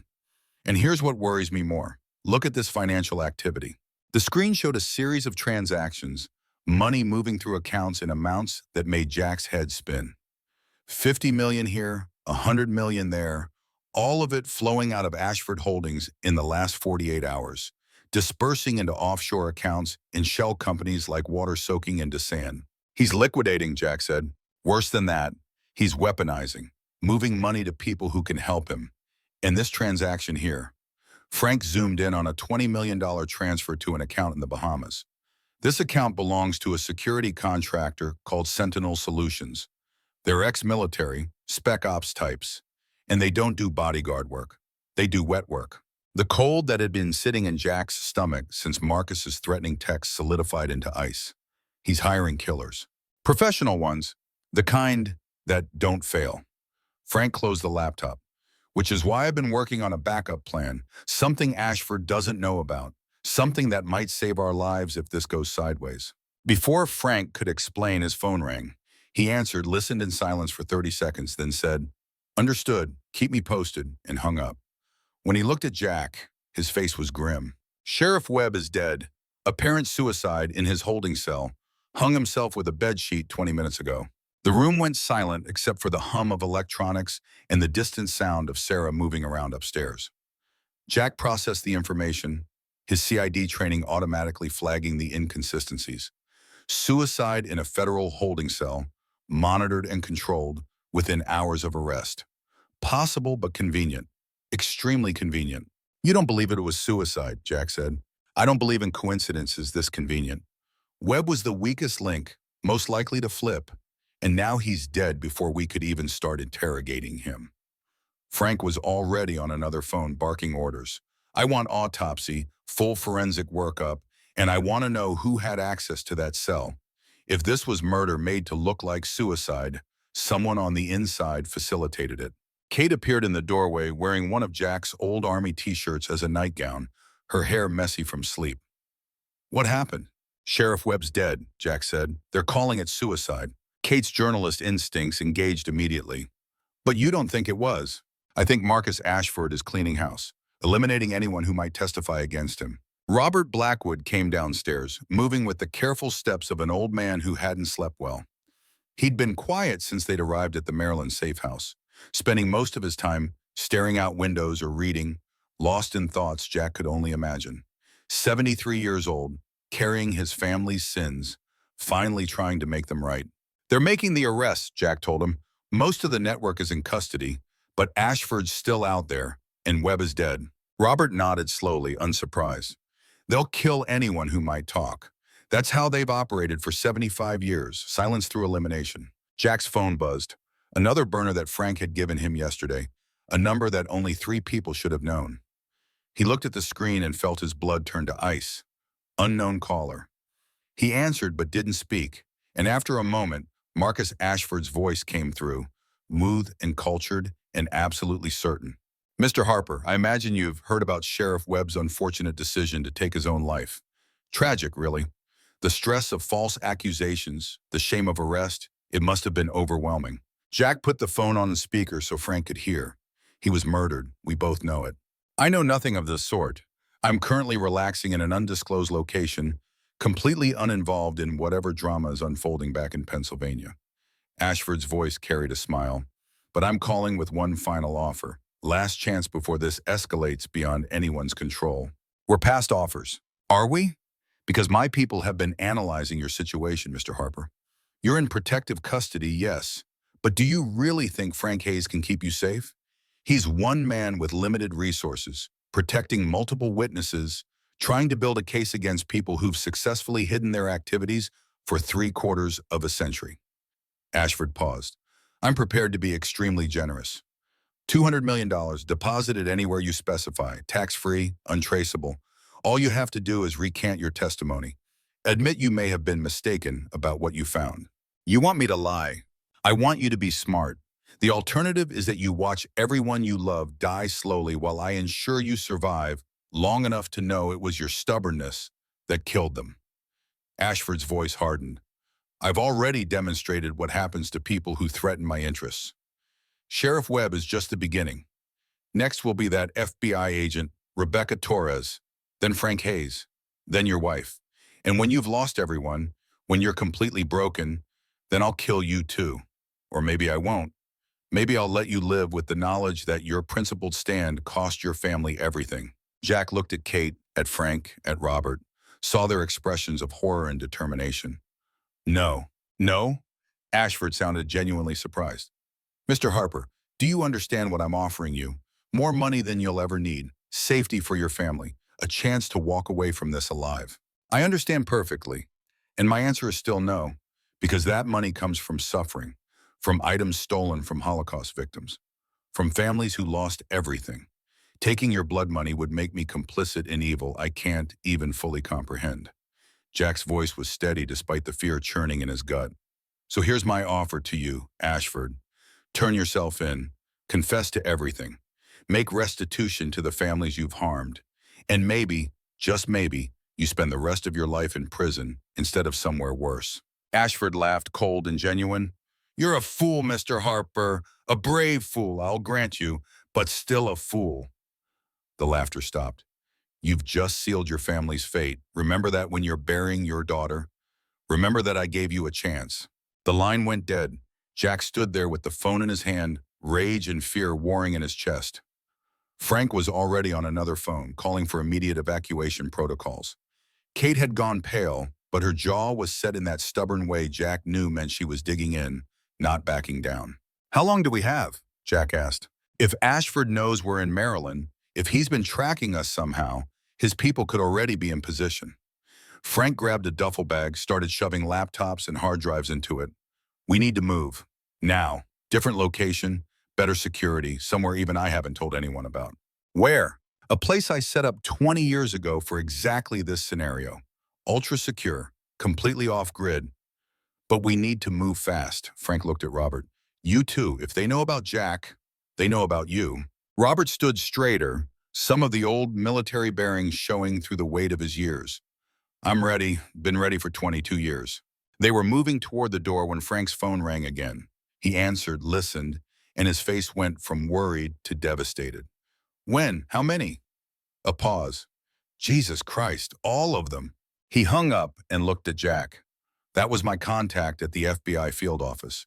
There's been an incident at Robert's house in Ashford Hollow. Fire, extensive damage. They're saying it looks like he was inside when it started. Robert went white. My house, but I'm here. Exactly. Which means either this is a ploy to flush you out, or they think they already killed you. Frank's mind was visibly racing through implications. Wait, this might actually work in our favor. If they think Robert's dead, they won't be looking for him. He can move freely, testify without them knowing he's still alive. Fake his death? Kate asked. Not fake it. Use their mistake. Let them think they succeeded. Frank turned to Robert. Can you do that? Can you stay dead until we're ready to bring you back? Robert's hands were shaking, but his voice was steady. If it helps catch the bastards who killed my brother, I can do anything. But my house, all my belongings, Michael's things. I'm sorry, Frank said genuinely, but we can use this. Marcus Ashford thinks he just eliminated one of our key witnesses. Let him think that. Meanwhile, we keep you hidden, keep you safe, and when the time comes, you rise from the dead and destroy his defense. Jack felt sick. Robert's house, the home he'd lived in for 73 years, gone. Burned by people who thought they were committing murder. Are we sure no one was actually hurt? What if someone was in the house? My contact says they're still searching the rubble, but preliminary reports show no human remains. Whoever set this was either incompetent or working from bad intelligence. Frank looked at Robert. Did anyone know you were coming here? Anyone who might have told Ashford's people? No, I told no one, but I'm an old man who lives alone. Easy target if you think I'm home. Robert's voice broke slightly. All those years hiding from the truth. And now I don't even have a home to hide in anymore. You have us, Kate said firmly. And when this is over, when Marcus Ashford is in prison, we'll make sure you have a place to go. The sound of vehicles approaching killed the conversation. Everyone froze. Frank moved to the window, peered out carefully, then relaxed slyly. It's my team, the agents I trust completely. We're evacuating to the secondary location. Everyone grab your essentials. We leave in 5 minutes. They scattered, Jack running upstairs to get Sarah and their go-bags, Kate gathering her laptop and notes, Robert standing in the middle of the kitchen looking lost. The man had just lost his home and gained the fiction of his own death all in the span of 2 minutes. Jack came back down with Sarah, who looked scared but determined, and put a hand on Robert's shoulder. We're going to finish this. For your brother, for your home, for all of it. Robert nodded, finding strength somewhere deep. For Michael, and for all the people who died because I was too much a coward to speak up. This time I won't fail. They piled into the waiting SUVs and pulled away from the Maryland safe house just as dawn was breaking over the Chesapeake. Behind them, the farmhouse sat quiet and empty, already feeling like a place they'd left years ago instead of minutes. Jack held Sarah close in the back seat, Kate on his other side, and watched the landscape blur past. Somewhere out there, Marcus Ashford thought he was winning, thought he'd eliminated one witness and terrorized the others into submission. He didn't know that Robert Blackwood was still alive, still ready to testify. Didn't know that Frank Hayes had backup plans for the backup plans. Didn't know that Jack Harper had spent 20 years in CID learning exactly how to take down people who thought they were untouchable. The war was escalating, no question, but it wasn't over, not by a long shot. Frank's ultra-secure location turned out to be a cabin in the Blue Ridge Mountains, so remote that the nearest road was 2 miles away, and the only access was via a dirt track that looked impassable but barely accommodated the SUVs. The cabin itself was small but professionally hardened, reinforced walls, bulletproof windows, a safe room in the basement, and enough surveillance equipment to monitor approaches from every direction. How long have you had this place? Kate asked as they unloaded. 23 years. Bought it right after the Engels case, when I realized the Ashford network had reach into the FBI. Figured I might need somewhere completely off book someday. Frank unlocked the cabin door with a key he wore on a chain around his neck. Only 3 people know about this place. Me, the guy who sold it to me, and he died 15 years ago. As safe as we're going to get. They settled in, Sarah and Kate taking one bedroom, Jack and Robert the other, Frank setting up his command center in what had been a living room. By mid-morning, they had satellite internet running, and Frank was back to coordinating the investigation, now with the added complication of one witness officially declared dead. The news about Robert's death hit the media by noon.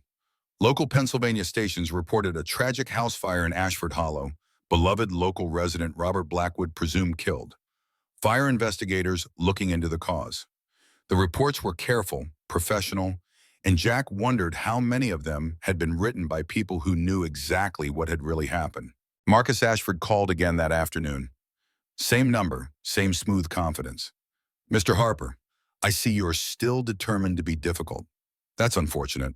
I'd hoped Robert Blackwood's fate might convince you to reconsider. Jack kept his voice neutral, not giving anything away. You killed an innocent old man. I did nothing of the sort. I'm nowhere near Pennsylvania. But I understand there was a house fire. Tragic. So much history lost. So many memories gone. Ashford paused. But there's still time to save the rest of your family. The offer stands. $200 million. Your silence, your family's safety. It's really quite simple. Go to hell. I'm trying to save you from joining me there, Mr. Harper. But if you insist on this path, if you insist on forcing my hand, then what happens next is on your conscience. I gave you every chance. The line went dead again. Jack looked at Frank, who'd been listening on another phone, recording everything. He believes it. He thinks Robert's dead. Good. Let's keep it that way. Frank looked at Robert, who was sitting quietly in the corner, processing his own death. Robert, I need you to stay completely out of sight from now on. No phone calls, no emails, no contact with anyone from your old life. As far as the world knows, you died in that fire. I understand, Robert's voice was hollow. I've been hiding my whole life. This is just one more version of the same cowardice. It's not cowardice, Jack said firmly. It's strategy. Ashford thinks he eliminated a key witness. When you walk into that courtroom alive and testify against him, it'll destroy any remaining credibility he has. You're not hiding, you're waiting to strike. Robert looked at Jack with something like hope. You really think we can win this? I know we can, because we have truth on our side, we have evidence, we have witnesses, and now we have the element of surprise. Jack stood up, paced to the window, looked out at the Blue Ridge Mountains stretching to the horizon. Ashford's made his move. He killed Webb to silence him. He thinks he killed you. Now it's our turn to strike back. How? Kate asked. We're in hiding. He's free and mobile with unlimited resources. How do we strike back? Jack turned to face them, an idea forming. We go public. We don't wait for the trial. We take the story to the media now, show the world what we found, put so much attention on this that Ashford can't operate in the shadows anymore. Frank shook his head. Too risky. If we go public before we have him in custody, he'll disappear. He's already demonstrated he can vanish when he needs to. Then we make the story so big he can't hide from it. We hold a press conference. We invite every major news organization. We show them photographs of the vault, the paintings, the gold. We name names. We detail the murders. We make this so toxic that even Marcus Ashford's billions can't make it go away. Kate was nodding, her journalist brain engaging. It could work. If we frame it right, if we have enough evidence to back up our claims, the media attention alone would force law enforcement to act. They couldn't sweep this under the rug with cameras watching. It would also make Jack an even bigger target, Frank pointed out. Right now, Ashford is hunting you in the shadows. You go on television, you're painting a bullseye on your back. The bullseye's already there. Might as well use it to our advantage. Jack looked at Kate. You're the journalist. How would we do this? How do we make sure the story breaks everywhere at once, so big that no amount of money or influence can stop it? Kate thought for a moment. We need multiple angles, not just the discovery, but the human cost, the families waiting for their treasures, the murders committed to protect the secret, and we need credible voices, not just us, but experts who can verify what we're saying. Rebecca Torres, Frank said, she's authenticated 18 pieces already. She could speak to the significance of what was found. And I could provide the historical context, Robert added. My grandfather's confession, the 75 years of cover-up, the personal cost of staying silent. Jack felt momentum building. How fast could we set this up? Frank pulled out his phone. Give me 24 hours. I can arrange a press conference at the National Constitution Center in Philadelphia. Federal jurisdiction, maximum security, symbolic location. If we're going to expose this, we do it surrounded by the nation's founding documents. The irony alone will make headlines. Do it, Jack said. Set it up. And Frank, make sure there are federal marshals there. Not FBI, not local police. Marshals we can trust. Because if Ashford is crazy enough to try something at a public event, I want people there who can stop him. The next 24 hours were a blur of preparation. Frank coordinating security and media invitations, Kate drafting the presentation, organizing evidence into a narrative that would resonate with reporters and the public. Rebecca Torres arriving by helicopter with authenticated documentation and expert analysis. And Jack going over his testimony again and again, making sure he could tell the story clearly and compellingly and credibly. Robert stayed in the background, officially dead, working with Kate on historical context while carefully staying out of any photographs or video calls. His role was to remain a ghost until the perfect moment to reveal he was still alive. Sarah watched it all with wide eyes, old enough to understand the significance, but young enough to still be frightened. Jack found her on the cabin's back porch the evening before the press conference, staring out at the mountains. You okay, honey? I'm scared, Dad. That man on the phone, he sounded so certain, so confident that he could hurt us. Jack sat down beside him. He is dangerous, and he does have resources. But you know what he doesn't have? What? The truth. We have evidence. We have witnesses. We have right on our side, and in the long run, that matters more than money or power. Jack put his arm around her shoulders. Tomorrow, we're going to stand up in front of the world and tell the truth. And truth has a way of winning, even when it takes 75 years to do it. Do you think we'll survive this? Jack wanted to lie, wanted to promise her everything would be fine, but she deserved honesty. I think we have a fighting chance. And I think that even if something happens to me, the truth will come out. The families will get their treasures back. Marcus Ashford will face justice. So yeah, I think we survived this, one way or another. Sarah leaned against him. I'm proud of you, Dad, for not taking his money, for doing the right thing even when it's hard. I learned that from your mother. She's the strong one in this family. You're both strong, and I'm going to be strong too. The press conference was scheduled for 10 a.m. They left the cabin at dawn, a convoy of 3 armored SUVs with federal marshal escorts, taking a circuitous route through the Blue Ridge Mountains to shake any potential surveillance. Jack sat in the middle vehicle with Kate and Sarah, while Frank and Rebecca rode in the lead SUV. Robert stayed at the cabin with 2 armed agents, still officially dead, still waiting for his moment. The National Constitution Center was exactly what Frank had promised. Maximum security with metal detectors and bag checks and federal marshals at every entrance. The press room was packed. Reporters from CNN, NBC, ABC, SEAB, the New York Times, Washington Post, every major news organization Jack could think of. Camera crews setting up, journalists checking equipment, the buzz of a big story about to break. Frank had arranged for Jack and Kate to wait in a secure room until it was time. Through the walls, they could hear the crowd growing, the anticipation building. Rebecca Torres came in looking professional and determined, carrying a tablet loaded with authenticated documentation. You ready? She asked Jack. As I'll ever be.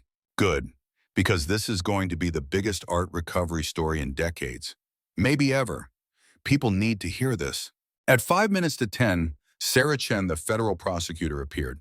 She'd flown in from New York specifically for this, understanding that what happened in the next hour would shape the entire case.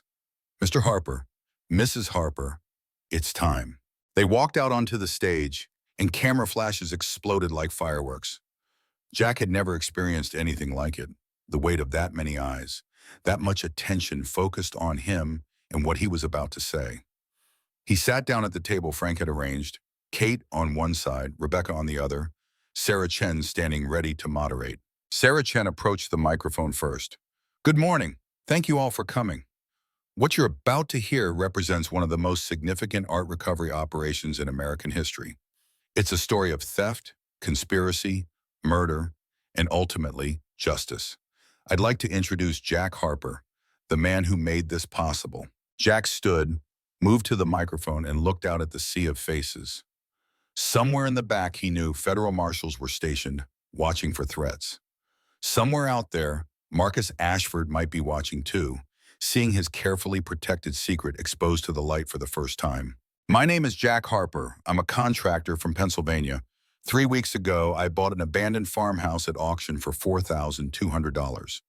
During a structural survey, I discovered a hidden vault containing approximately $285 million in stolen World War II artifacts. The room erupted with questions, shouted over each other. Sarah Chen called for order. Please let Mr. Harper finish his statement. Jack continued, his voice steady. The items in that vault were stolen by 4 American soldiers in 1945 from a castle in Munich. They've been hidden beneath a Pennsylvania farmhouse for 75 years, while Holocaust survivors and their descendants believed these treasures were lost forever. But they weren't lost. They were stolen. And they've been protected by a conspiracy that has murdered at least 12 people to keep this secret. He laid out the evidence systematically. The vault, the climate control, the 47 crates, Colonel William Blackwood's confession, the organizational chart showing current conspirators, the deaths of Morrison, Engels, Kimball, and others who'd gotten too close. Rebecca Torres spoke next, providing expert validation. I've personally authenticated 18 paintings from the vault. Each one matches theft reports filed during or immediately after World War II. These are not disputed pieces or questionable provenance. These are definitively stolen items that belong to specific families. The questions came rapid fire after that. Jack answered them as best he could, sticking to facts, providing details, showing photographs on the screens behind him. The Nazi gold bars with their swastikas clearly visible, the menorah with Hebrew inscriptions, the paintings, the sculptures, the bearer bonds. And then, from the back of the room, a commotion. A man in an expensive suit pushing through the crowd, flanked by lawyers. Marcus Ashford himself walking into the press conference with the confidence of someone who believed he could still control the narrative. "Excuse me," Ashford said, his voice cutting through the noise. "I believe I'm being slandered here, and I have a right to respond." The room went silent. Federal marshals moved toward Ashford, hands on weapons. But he raised his hands in a peaceful gesture. "I'm not here to cause trouble. I'm here to set the record straight." Sarah Chen looked at Frank, who nodded. "Let him speak. Let him hang himself." Ashford approached the stage, and Jack saw him clearly for the first time in person. Mid-50s, perfectly groomed, radiating the kind of confidence that came from a lifetime of getting his way. "Ladies and gentlemen, you've just heard a fascinating story. Unfortunately, it's fiction. This man," he pointed at Jack, "broke into my family's private property, stole documents, and is now attempting to profit by claiming they represent stolen Holocaust assets." "I didn't break in," Jack said calmly. "I own the property. I bought it legally at auction. After I was prevented from bidding by FBI interference," Ashford shot back. "This entire investigation is based on fabricated evidence and wild accusations. My family's collection was acquired legally through estate sales and auctions in the 1950s and 1960s. We have documentation to prove it." "Then you won't mind if we compare your documentation to the theft reports from 7 different countries," Rebecca Torres said, "because I can match each item in that vault to a specific family it was stolen from." Ashford's confidence flickered. Provenance is always complicated with pieces from that era. It doesn't mean they were stolen. And that's when the doors opened and Robert Blackwood walked in. The effect was electric. People in the room who knew him, who'd seen the news reports of his death, gasped audibly.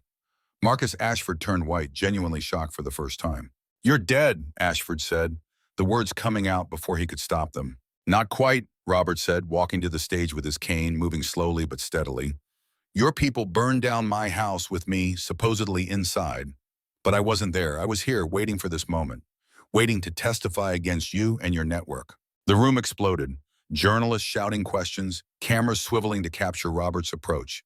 Marcus Ashford frozen in place as his carefully constructed defense collapsed in real time. Robert reached the microphone.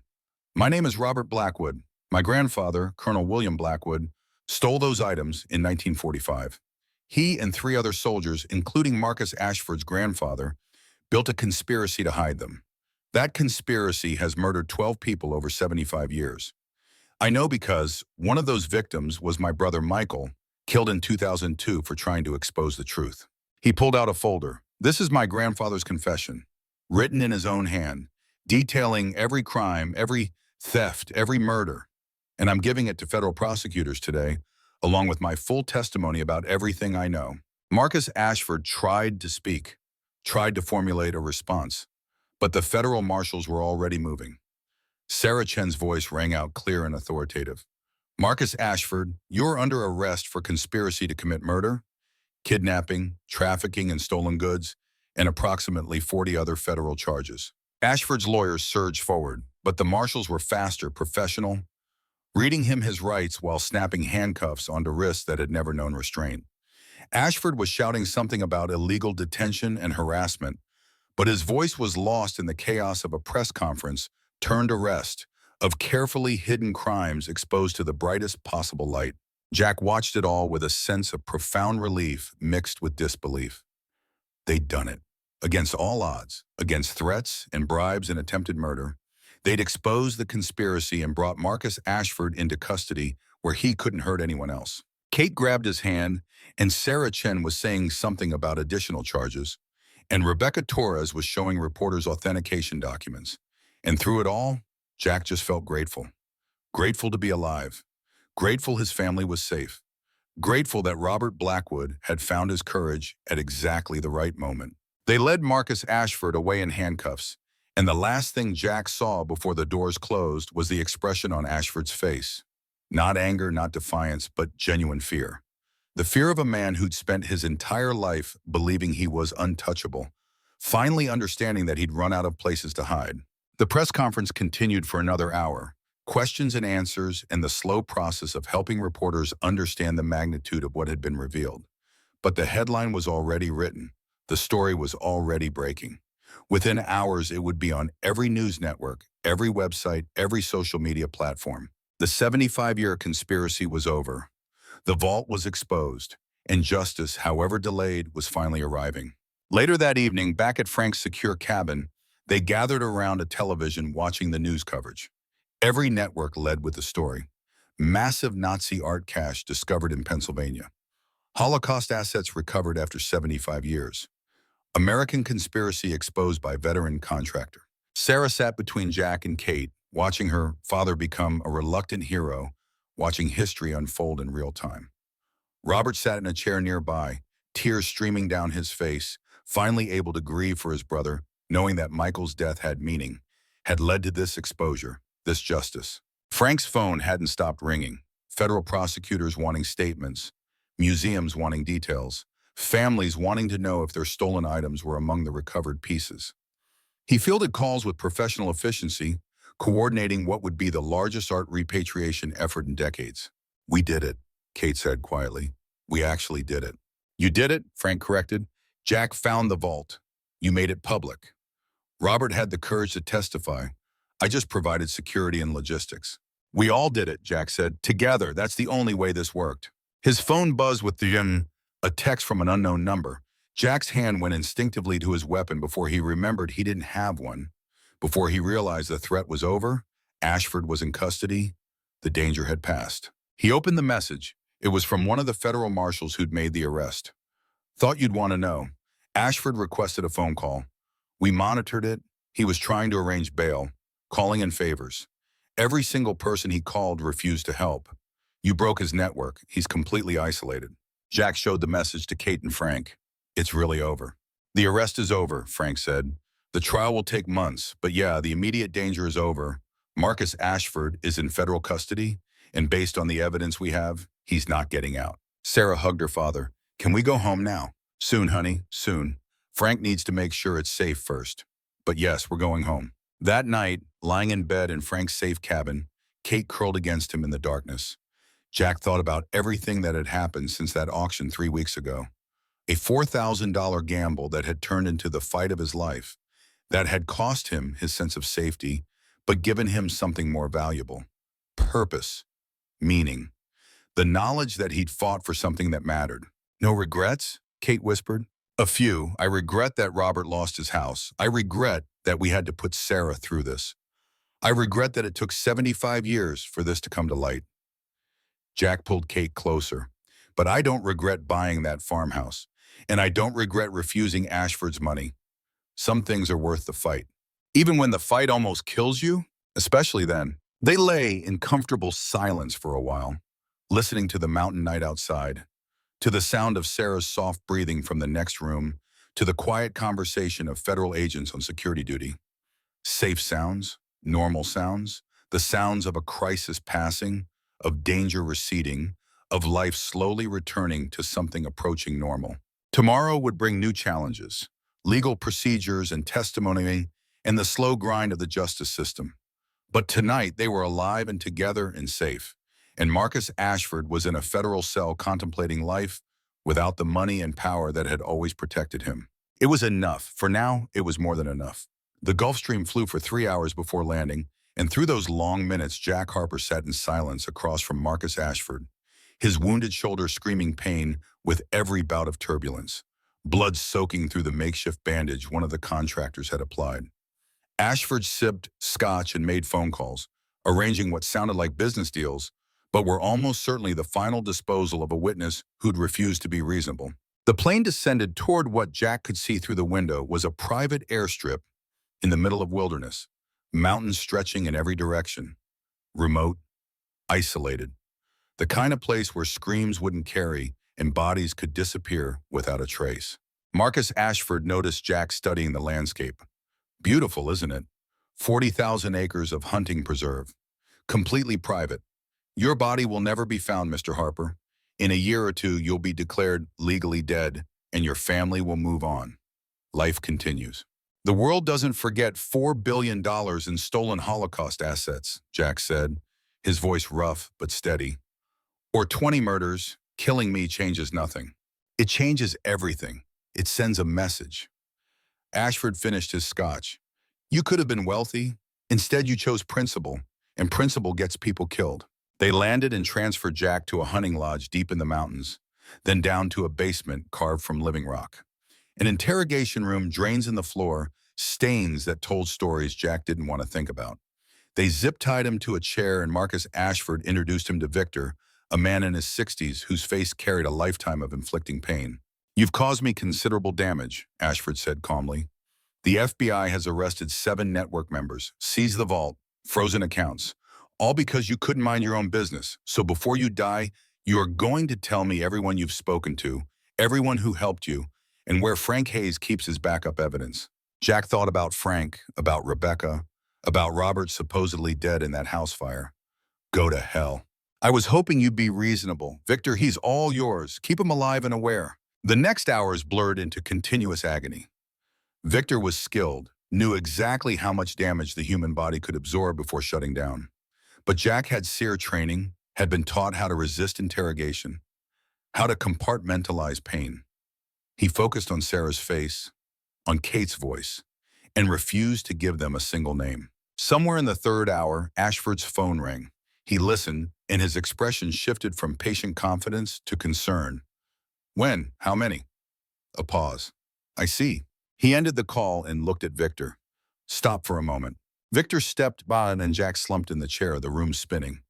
Through the haze of pain, he heard Ashford making more calls, his voice tighter now.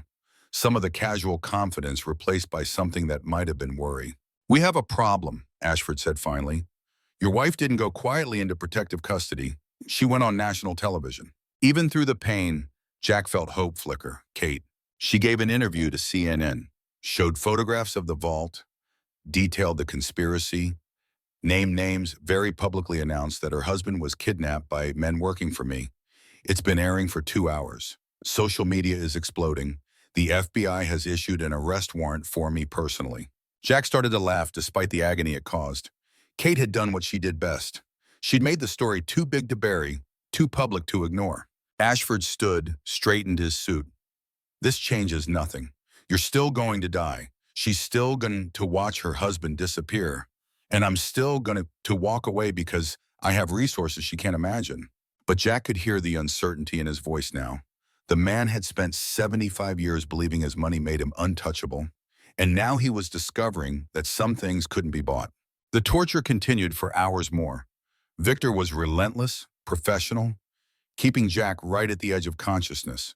But through it all, Jack held on to one thing they couldn't take: his silence, his refusal to betray the people who'd helped him. Somewhere around what Jack guessed was the 6-hour mark, he heard new sounds from upstairs. Shouts, orders, the distinctive rhythm of a tactical entry. Victor stopped, looked at Ashford, and the older man had gone pale.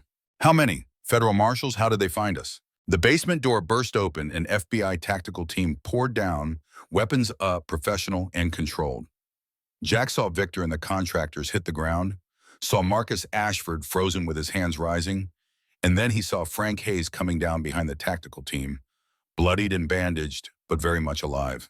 Marcus Ashford, you're under arrest for kidnapping, assault, conspiracy to commit murder, and about 40 other charges.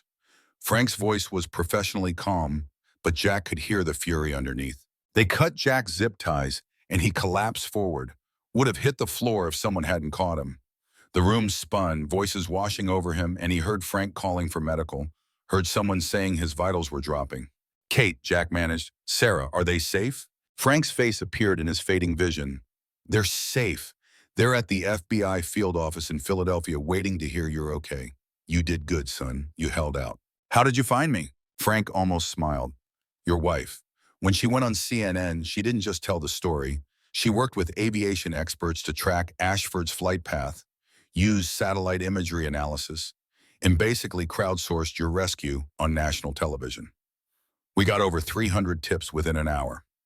One was from a hunting guide who recognized the terrain in background photos. Another from a satellite imagery analyst who matched the mountain formations visible in a photo someone posted. Your wife conducted the most public manhunt in American history, and it worked. Jack tried to laugh, but it came out as a cough that brought blood.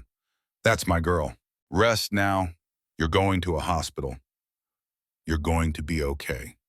Frank squeezed his shoulder. Marcus Ashford is going to prison for the rest of his life. You won, Jack. You won. Consciousness faded, and Jack's last thought was that winning had never hurt so much but mattered so completely. He woke 3 days later in a Denver hospital. Kate sleeping in a chair beside his bed, her hand wrapped around his. When he stirred, she woke instantly, and when she saw him looking at her, she started crying, deep, wrenching sobs of relief. They said you might not wake up, the trauma, the blood loss. Takes more than that to keep me down. His voice was rough. Where's Sarah? Cafeteria with Robert and Frank. Kate stood but didn't let go of his hand. I'll get them. When Sarah ran to his bedside, Jack pulled her close with his good arm and felt her shaking. I thought they killed you. Mom said not to worry, but I could see it in her face. Takes more than that to kill a Harper. We're tough, remember? Frank came in with Robert, both looking worse for wear but alive. How bad is the damage? Jack asked. Frank ran through it. Bullet wound requiring surgery, 3 broken ribs, extensive soft tissue damage, months of physical therapy needed. But you'll recover, full recovery. What about Ashford? In federal custody, no bail, facing charges that add up to about 6 consecutive life sentences. Victor Kozlov is cooperating, giving details about dozens of other jobs over the years. We're looking at potentially 50 or more unsolved murders we can now attribute to the conspiracy. Robert spoke up quietly. They found out what really happened to Michael. Victor admitted it. They threw him from that cliff, held him while he begged, then threw him like garbage. His voice broke. But we have evidence now. Testimony. Justice. Finally. Jack closed his eyes, processing the magnitude. The vault items. The families. That's the good part, Kate said, pride in her voice. The story went global. Holocaust survivors around the world saw the photographs, recognized items stolen from their families. We've had over 300 families come forward with claims. Rebecca is coordinating authentication with museums in 15 countries. And the menorah from Warsaw? Kate smiled. We found the family. Rosa Steinberg, 91, living in New York. Her grandmother owned that menorah. Next month, there's a ceremony at the Holocaust Museum where we return it to her personally. Jack felt tears burning for the first time since this started. She's 91. We almost didn't make it in time. But we did because you wouldn't quit. The trial took 6 months to prepare. Federal prosecutors built their case methodically, stacking evidence until the weight of it became undeniable. Jack testified for 4 days, walking the jury through everything. The discovery, the documentation, Ashford's threats, the torture. Robert testified for 2 days about his family's sins and his own decades of cowardice turned to courage. His appearance in court, after being presumed dead in the house fire, had dramatic impact. The jury learned how Ashford's people had tried to kill him to silence a witness, how he'd faked his death with FBI help to draw out the mole, how he'd hidden for months waiting for this moment. The victims' families testified, telling stories of loss and hope. David Morrison Jr., son of the murdered journalist. Thomas Kimball, brother of the disappeared researcher, whose remains had been found in the Poconos after Victor's confession. Kate testified about her investigation, about tracking the plane, about going on CNN and turning kidnapping into a public manhunt. The defense tried to attack evidence, suggest contamination, imply Jack had manufactured the conspiracy, but every accusation ran into the wall of overwhelming proof. Authenticated journals, verified stolen art, Victor's detailed confession, the organizational chart showing 75 years of conspiracy.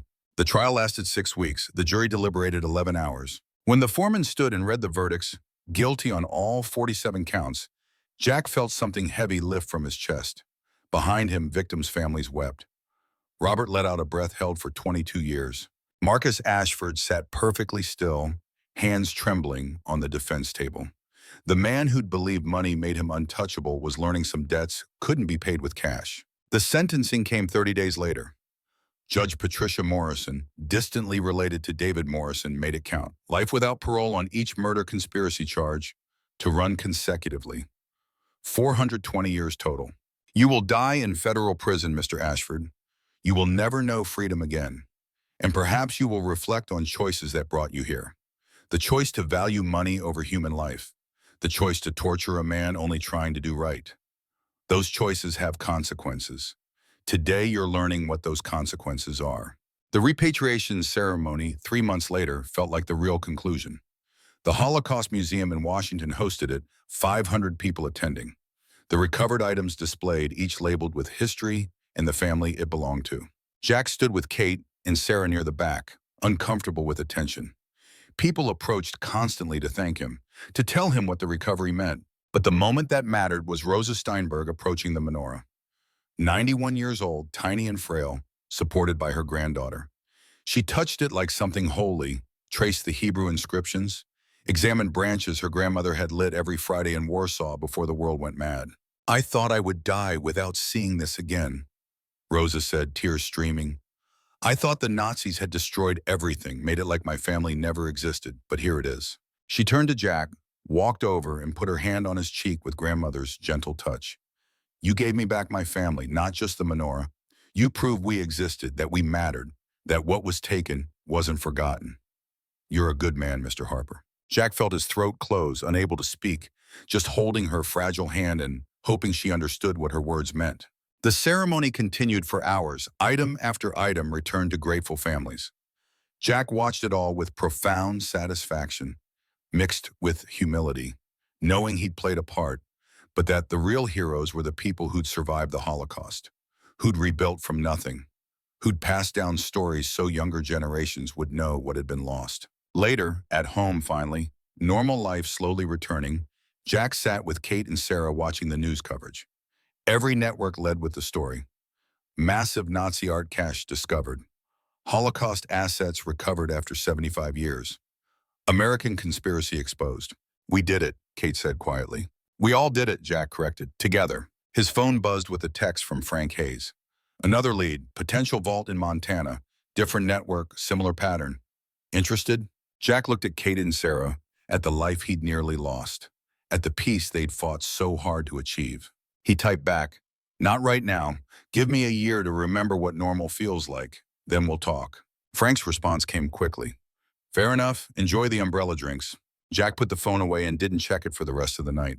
There would be other vaults, other conspiracies, other opportunities to fight for justice. But right now, his job was simpler. Be a husband, be a father, be alive and present and grateful. 3 weeks later, they flew to St. Lucia, checking into a resort that promised mindless luxury. White sand, crystal water, a room with views that made Sarah gasp. They spent days doing absolutely nothing productive. Swimming, eating, sleeping, reading. On the fourth morning, Jack walked the beach alone at sunrise, thinking about the journey. A farmhouse auction, a hollow floor, 47 crates of stolen history. Marcus Ashford in a federal cell. Rosa Steinberg holding her grandmother's menorah.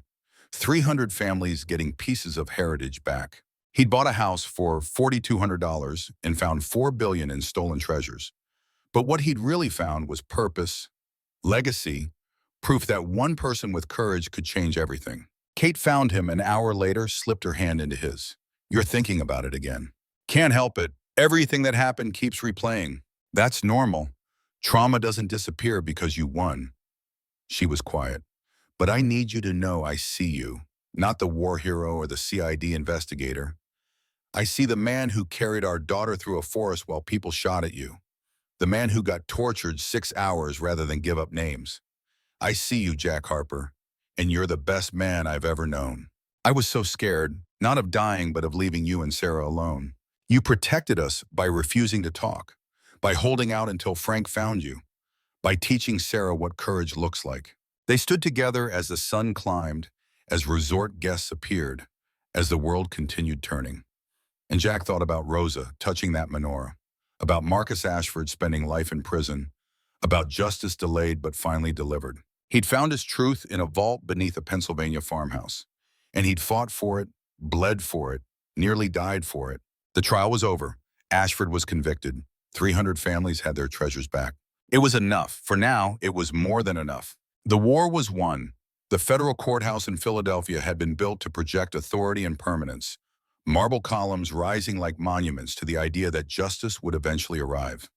6 months had passed since Marcus Ashford's arrest, 6 months of depositions and preparation, and watching the case grow stronger with each passing week. Now, on a Monday morning in May, the trial was beginning. Jack sat in the front row with Kate and Sarah, his shoulders still stiff but functional, his ribs healed enough for full breaths without pain.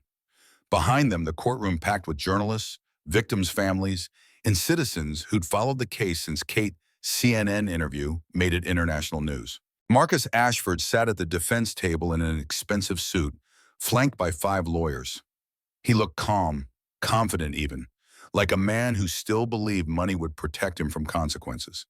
But Jack had watched the pre-trial proceedings, had seen the prosecution's evidence list grow to over 10,000 pages. Ashford's confidence was either genuine or magnificent acting. Sarah Chen, the lead prosecutor, approached her opening statement like a surgeon approaching a complicated operation. She spent 90 minutes walking the jury through 75 years of conspiracy, from Colonel William Blackwood stealing 47 crates in 1945 to Jack Harper buying a farmhouse in 224 and refusing to look away. "This case is about choices," Chen said. "Colonel Blackwood chose theft over honor. Vincent Ashford chose profit over justice. Marcus Ashford chose murder over exposure. For 75 years, those choices went unpunished because the people making them had money and power and willingness to kill. But then Jack Harper made a different choice. He chose courage over fear, truth over silence, justice over $200 million in bribe money. And because of that choice, we're here today." The prosecution spent the first week building their foundation. Expert witnesses authenticated the stolen art. Forensic accountants traced money laundering. Historians explained significance of each piece and which families it had been stolen from. Rebecca Torres spent 2 days on the stand, walking the jury through her authentication process, showing how she'd matched paintings to the theft reports filed 80 years ago. Then came the victims' families. David Morrison Jr. testified about growing up believing his father died in a random accident, about learning 45 years later that his father was murdered for investigating truth. Thomas Kimball described 21 years of not knowing if his brother was alive or dead, of the phone call from Frank Hayes telling him they'd found remains in the Poconos, of finally being able to bury his brother and say goodbye. "Mr. Ashford took 21 years from me," Thomas said, tears streaming but voice steady, "to protect $4 billion in stolen art. I want you to remember that number, $4 billion. That's what my brother's life was worth to Marcus Ashford." Jack testified on the trial's 3rd week. Walking to the witness stand felt like walking to a cliff edge. Sarah Chen took him through his background methodically, establishing his credentials as contractor and CID investigator, making it clear he knew what he was looking at when he found the vault. "Mr. Harper, the defense has suggested you contaminated evidence. Is that true?" "No, ma'am, I photographed everything in place. The only items I touched were those I needed to document. Agent Hayes can confirm the vault was exactly as I'd found it when his team arrived." "And when Marcus Ashford offered you $200 million to walk away, why did you refuse?" Jack looked at the jury. "Because that money came from suffering. Every dollar was profit from items stolen from Holocaust victims. Taking it would have made me complicit in their theft, in the murders committed to protect it. I couldn't do that. Some things matter more than money." The defense attorney tried to establish Jack had financial problems, was desperate, might have exaggerated what he found. But Jack had been interrogated by professionals, had been tortured by Victor for 6 hours without breaking. A wealthy lawyer asking leading questions didn't register as a threat. Robert Blackwood testified the next day, and the impact was immediate and profound. The jury had been told about his death in the house fire, about how Ashford's people tried to eliminate him as a witness. Now here he stood, alive, walking to the stand with his cane, ready to condemn his own family's legacy. "Mr. Blackwood," Sarah Chen began gently, "the jury has heard that you were presumed dead in a house fire. Can you explain what happened?" "Marcus Ashford's people burned down my house, trying to kill me to prevent my testimony. But I wasn't there. The FBI had moved me to protective custody. When we learned about the fire, Agent Hayes suggested we use their mistake to our advantage. Let them think they'd succeeded. Let Marcus Ashford believe he'd eliminated a key witness." "And how did that affect you?" Robert's voice was quiet but steady. "I lost my home. everything I owned, all my brother Michael's belongings, photographs, letters, memories, all gone. But if it helped convict the people who murdered my brother, it was worth it. Why didn't you come forward sooner, Mr. Blackwood? Why wait until now? Fear, shame, knowledge that they'd killed my brother and would kill me if I talked. But mostly cowardice. Robert looked directly at Marcus Ashford. Your grandmother killed my brother in 2002, and you continued his work, continued the murders, continued the lies. I should have stopped you decades ago, but Jack Harper did what I couldn't. He refused to be bought or intimidated. And because of him, Michael's death finally means something. The defense couldn't touch Robert's testimony. How do you cross-examine a man who's already condemned himself, who's offering his family's sins as evidence against you? Kate testified about her investigation, about tracking the plane, about going on CNN and turning the kidnapping into a public manhunt. When the defense suggested she'd exploited the situation for publicity, she looked at them with withering contempt.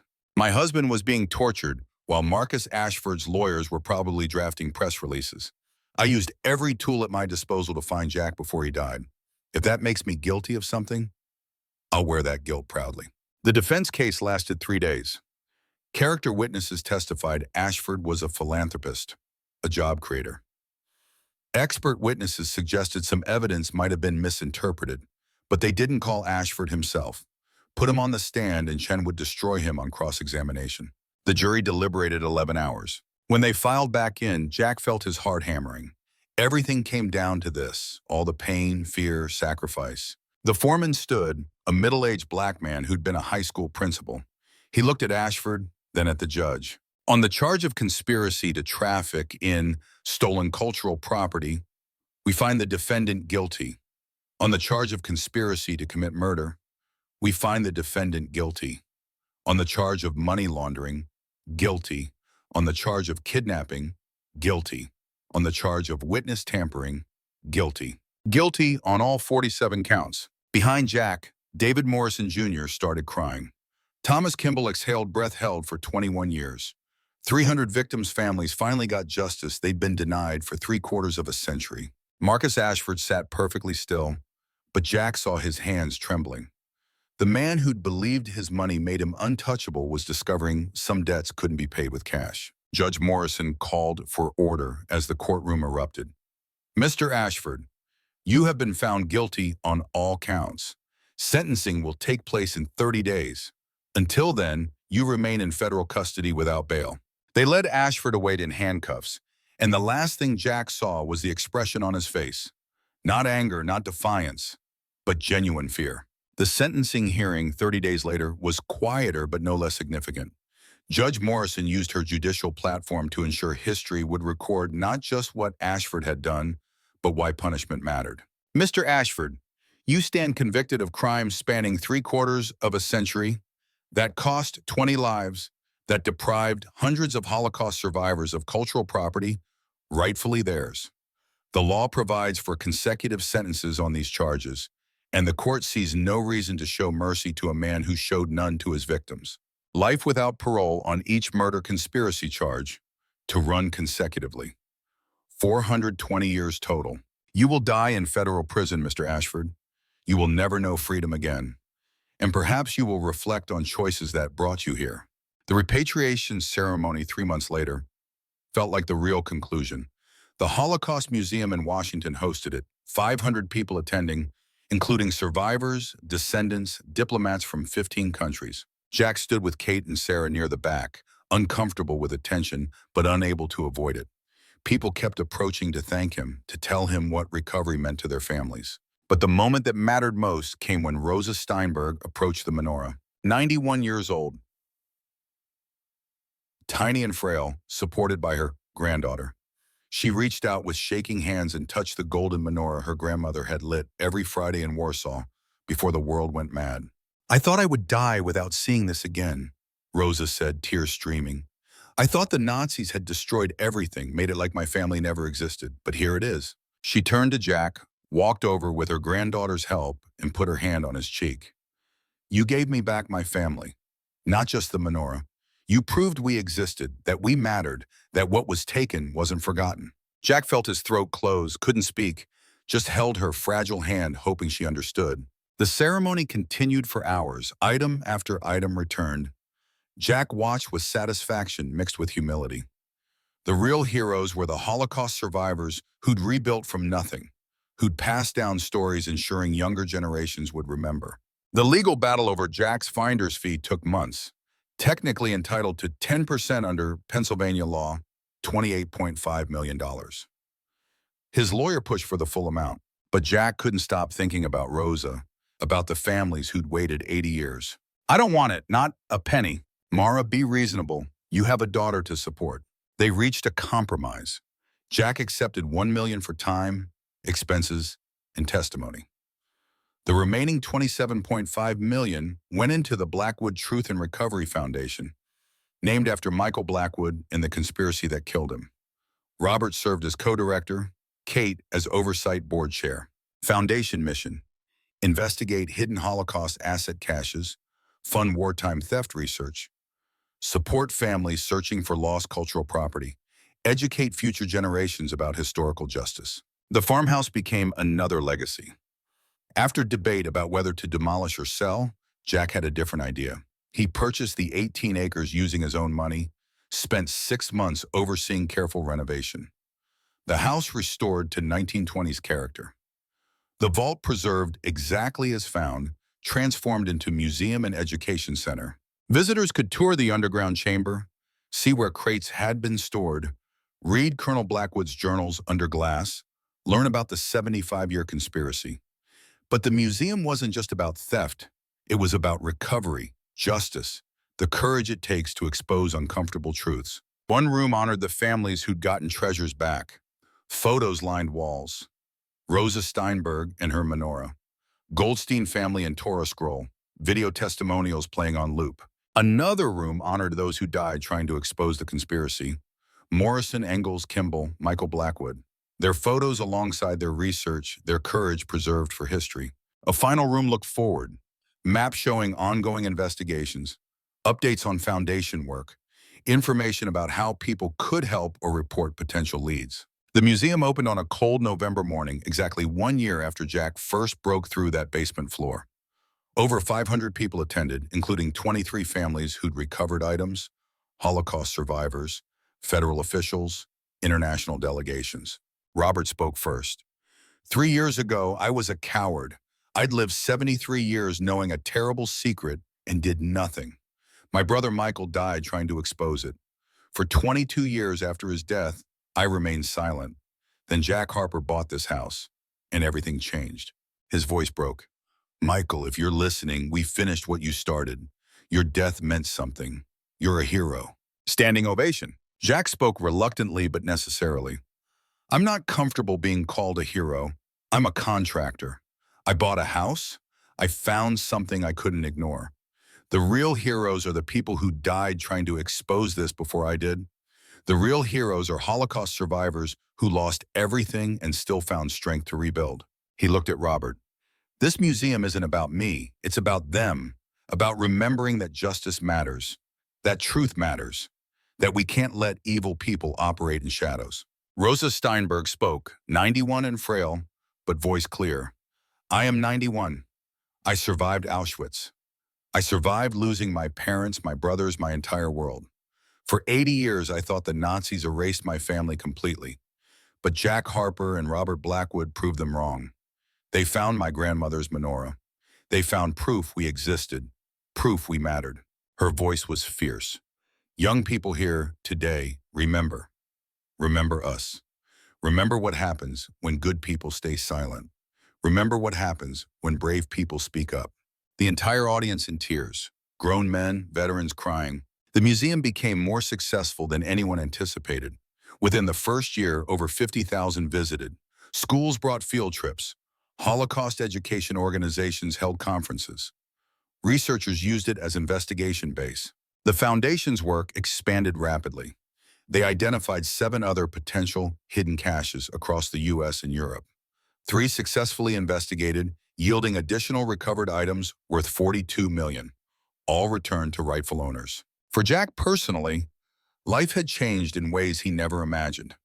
No longer a struggling contractor, now foundation director, public speaker, advocate for historical justice.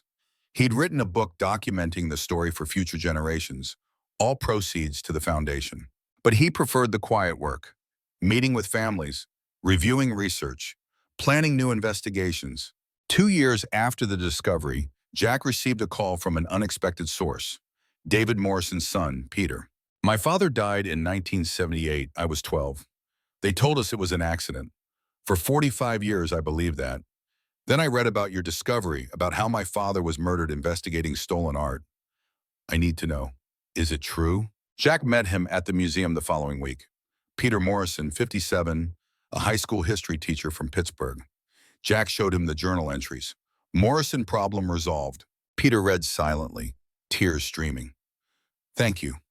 For 45 years, I thought my father died because of bad luck.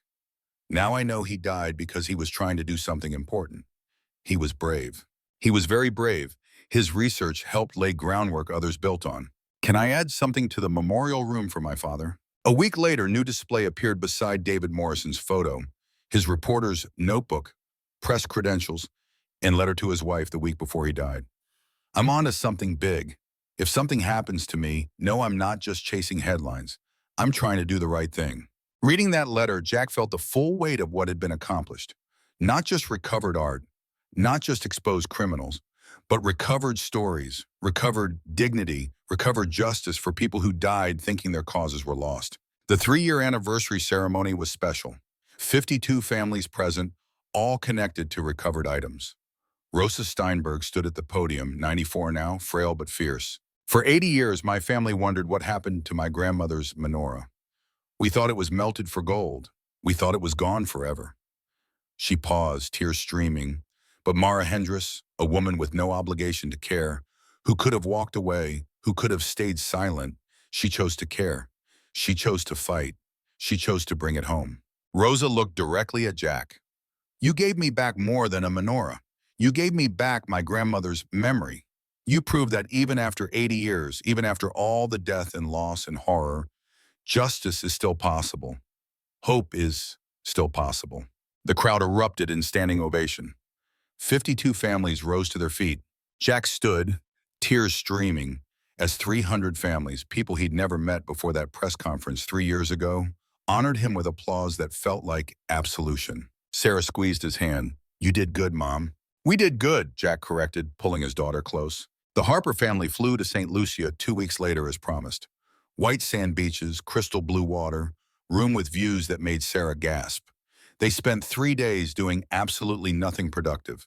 Swimming, eating, sleeping, reading. On the 4th day, Jack walked the beach alone at sunrise. Thought about the journey from a farmhouse auction to this moment. About Marcus Ashford in a federal cell. About Rosa touching her grandmother's menorah. About 300 families getting pieces of history back. Kate found him an hour later, slipped her hand into his. Thinking about it again. Can't help it. That's normal. But I need you to know I see you, the man who carried our daughter through a forest while people shot at you. The man who endured 6 hours of torture rather than give up names. I see you, Jack Harper, and you're the best man I've ever known. Later that day, sitting at a beachside restaurant with Kate and Sarah, Jack's phone buzzed.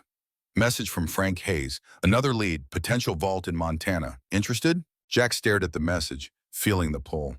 Another investigation, another chance to make a difference. But then he looked at Kate and Sarah, at the life he'd nearly lost, at the peace they'd fought for. He typed back, not right now, give me a year, then we'll talk. Frank's response, fair enough, enjoy the umbrella drinks. Jack put the phone away.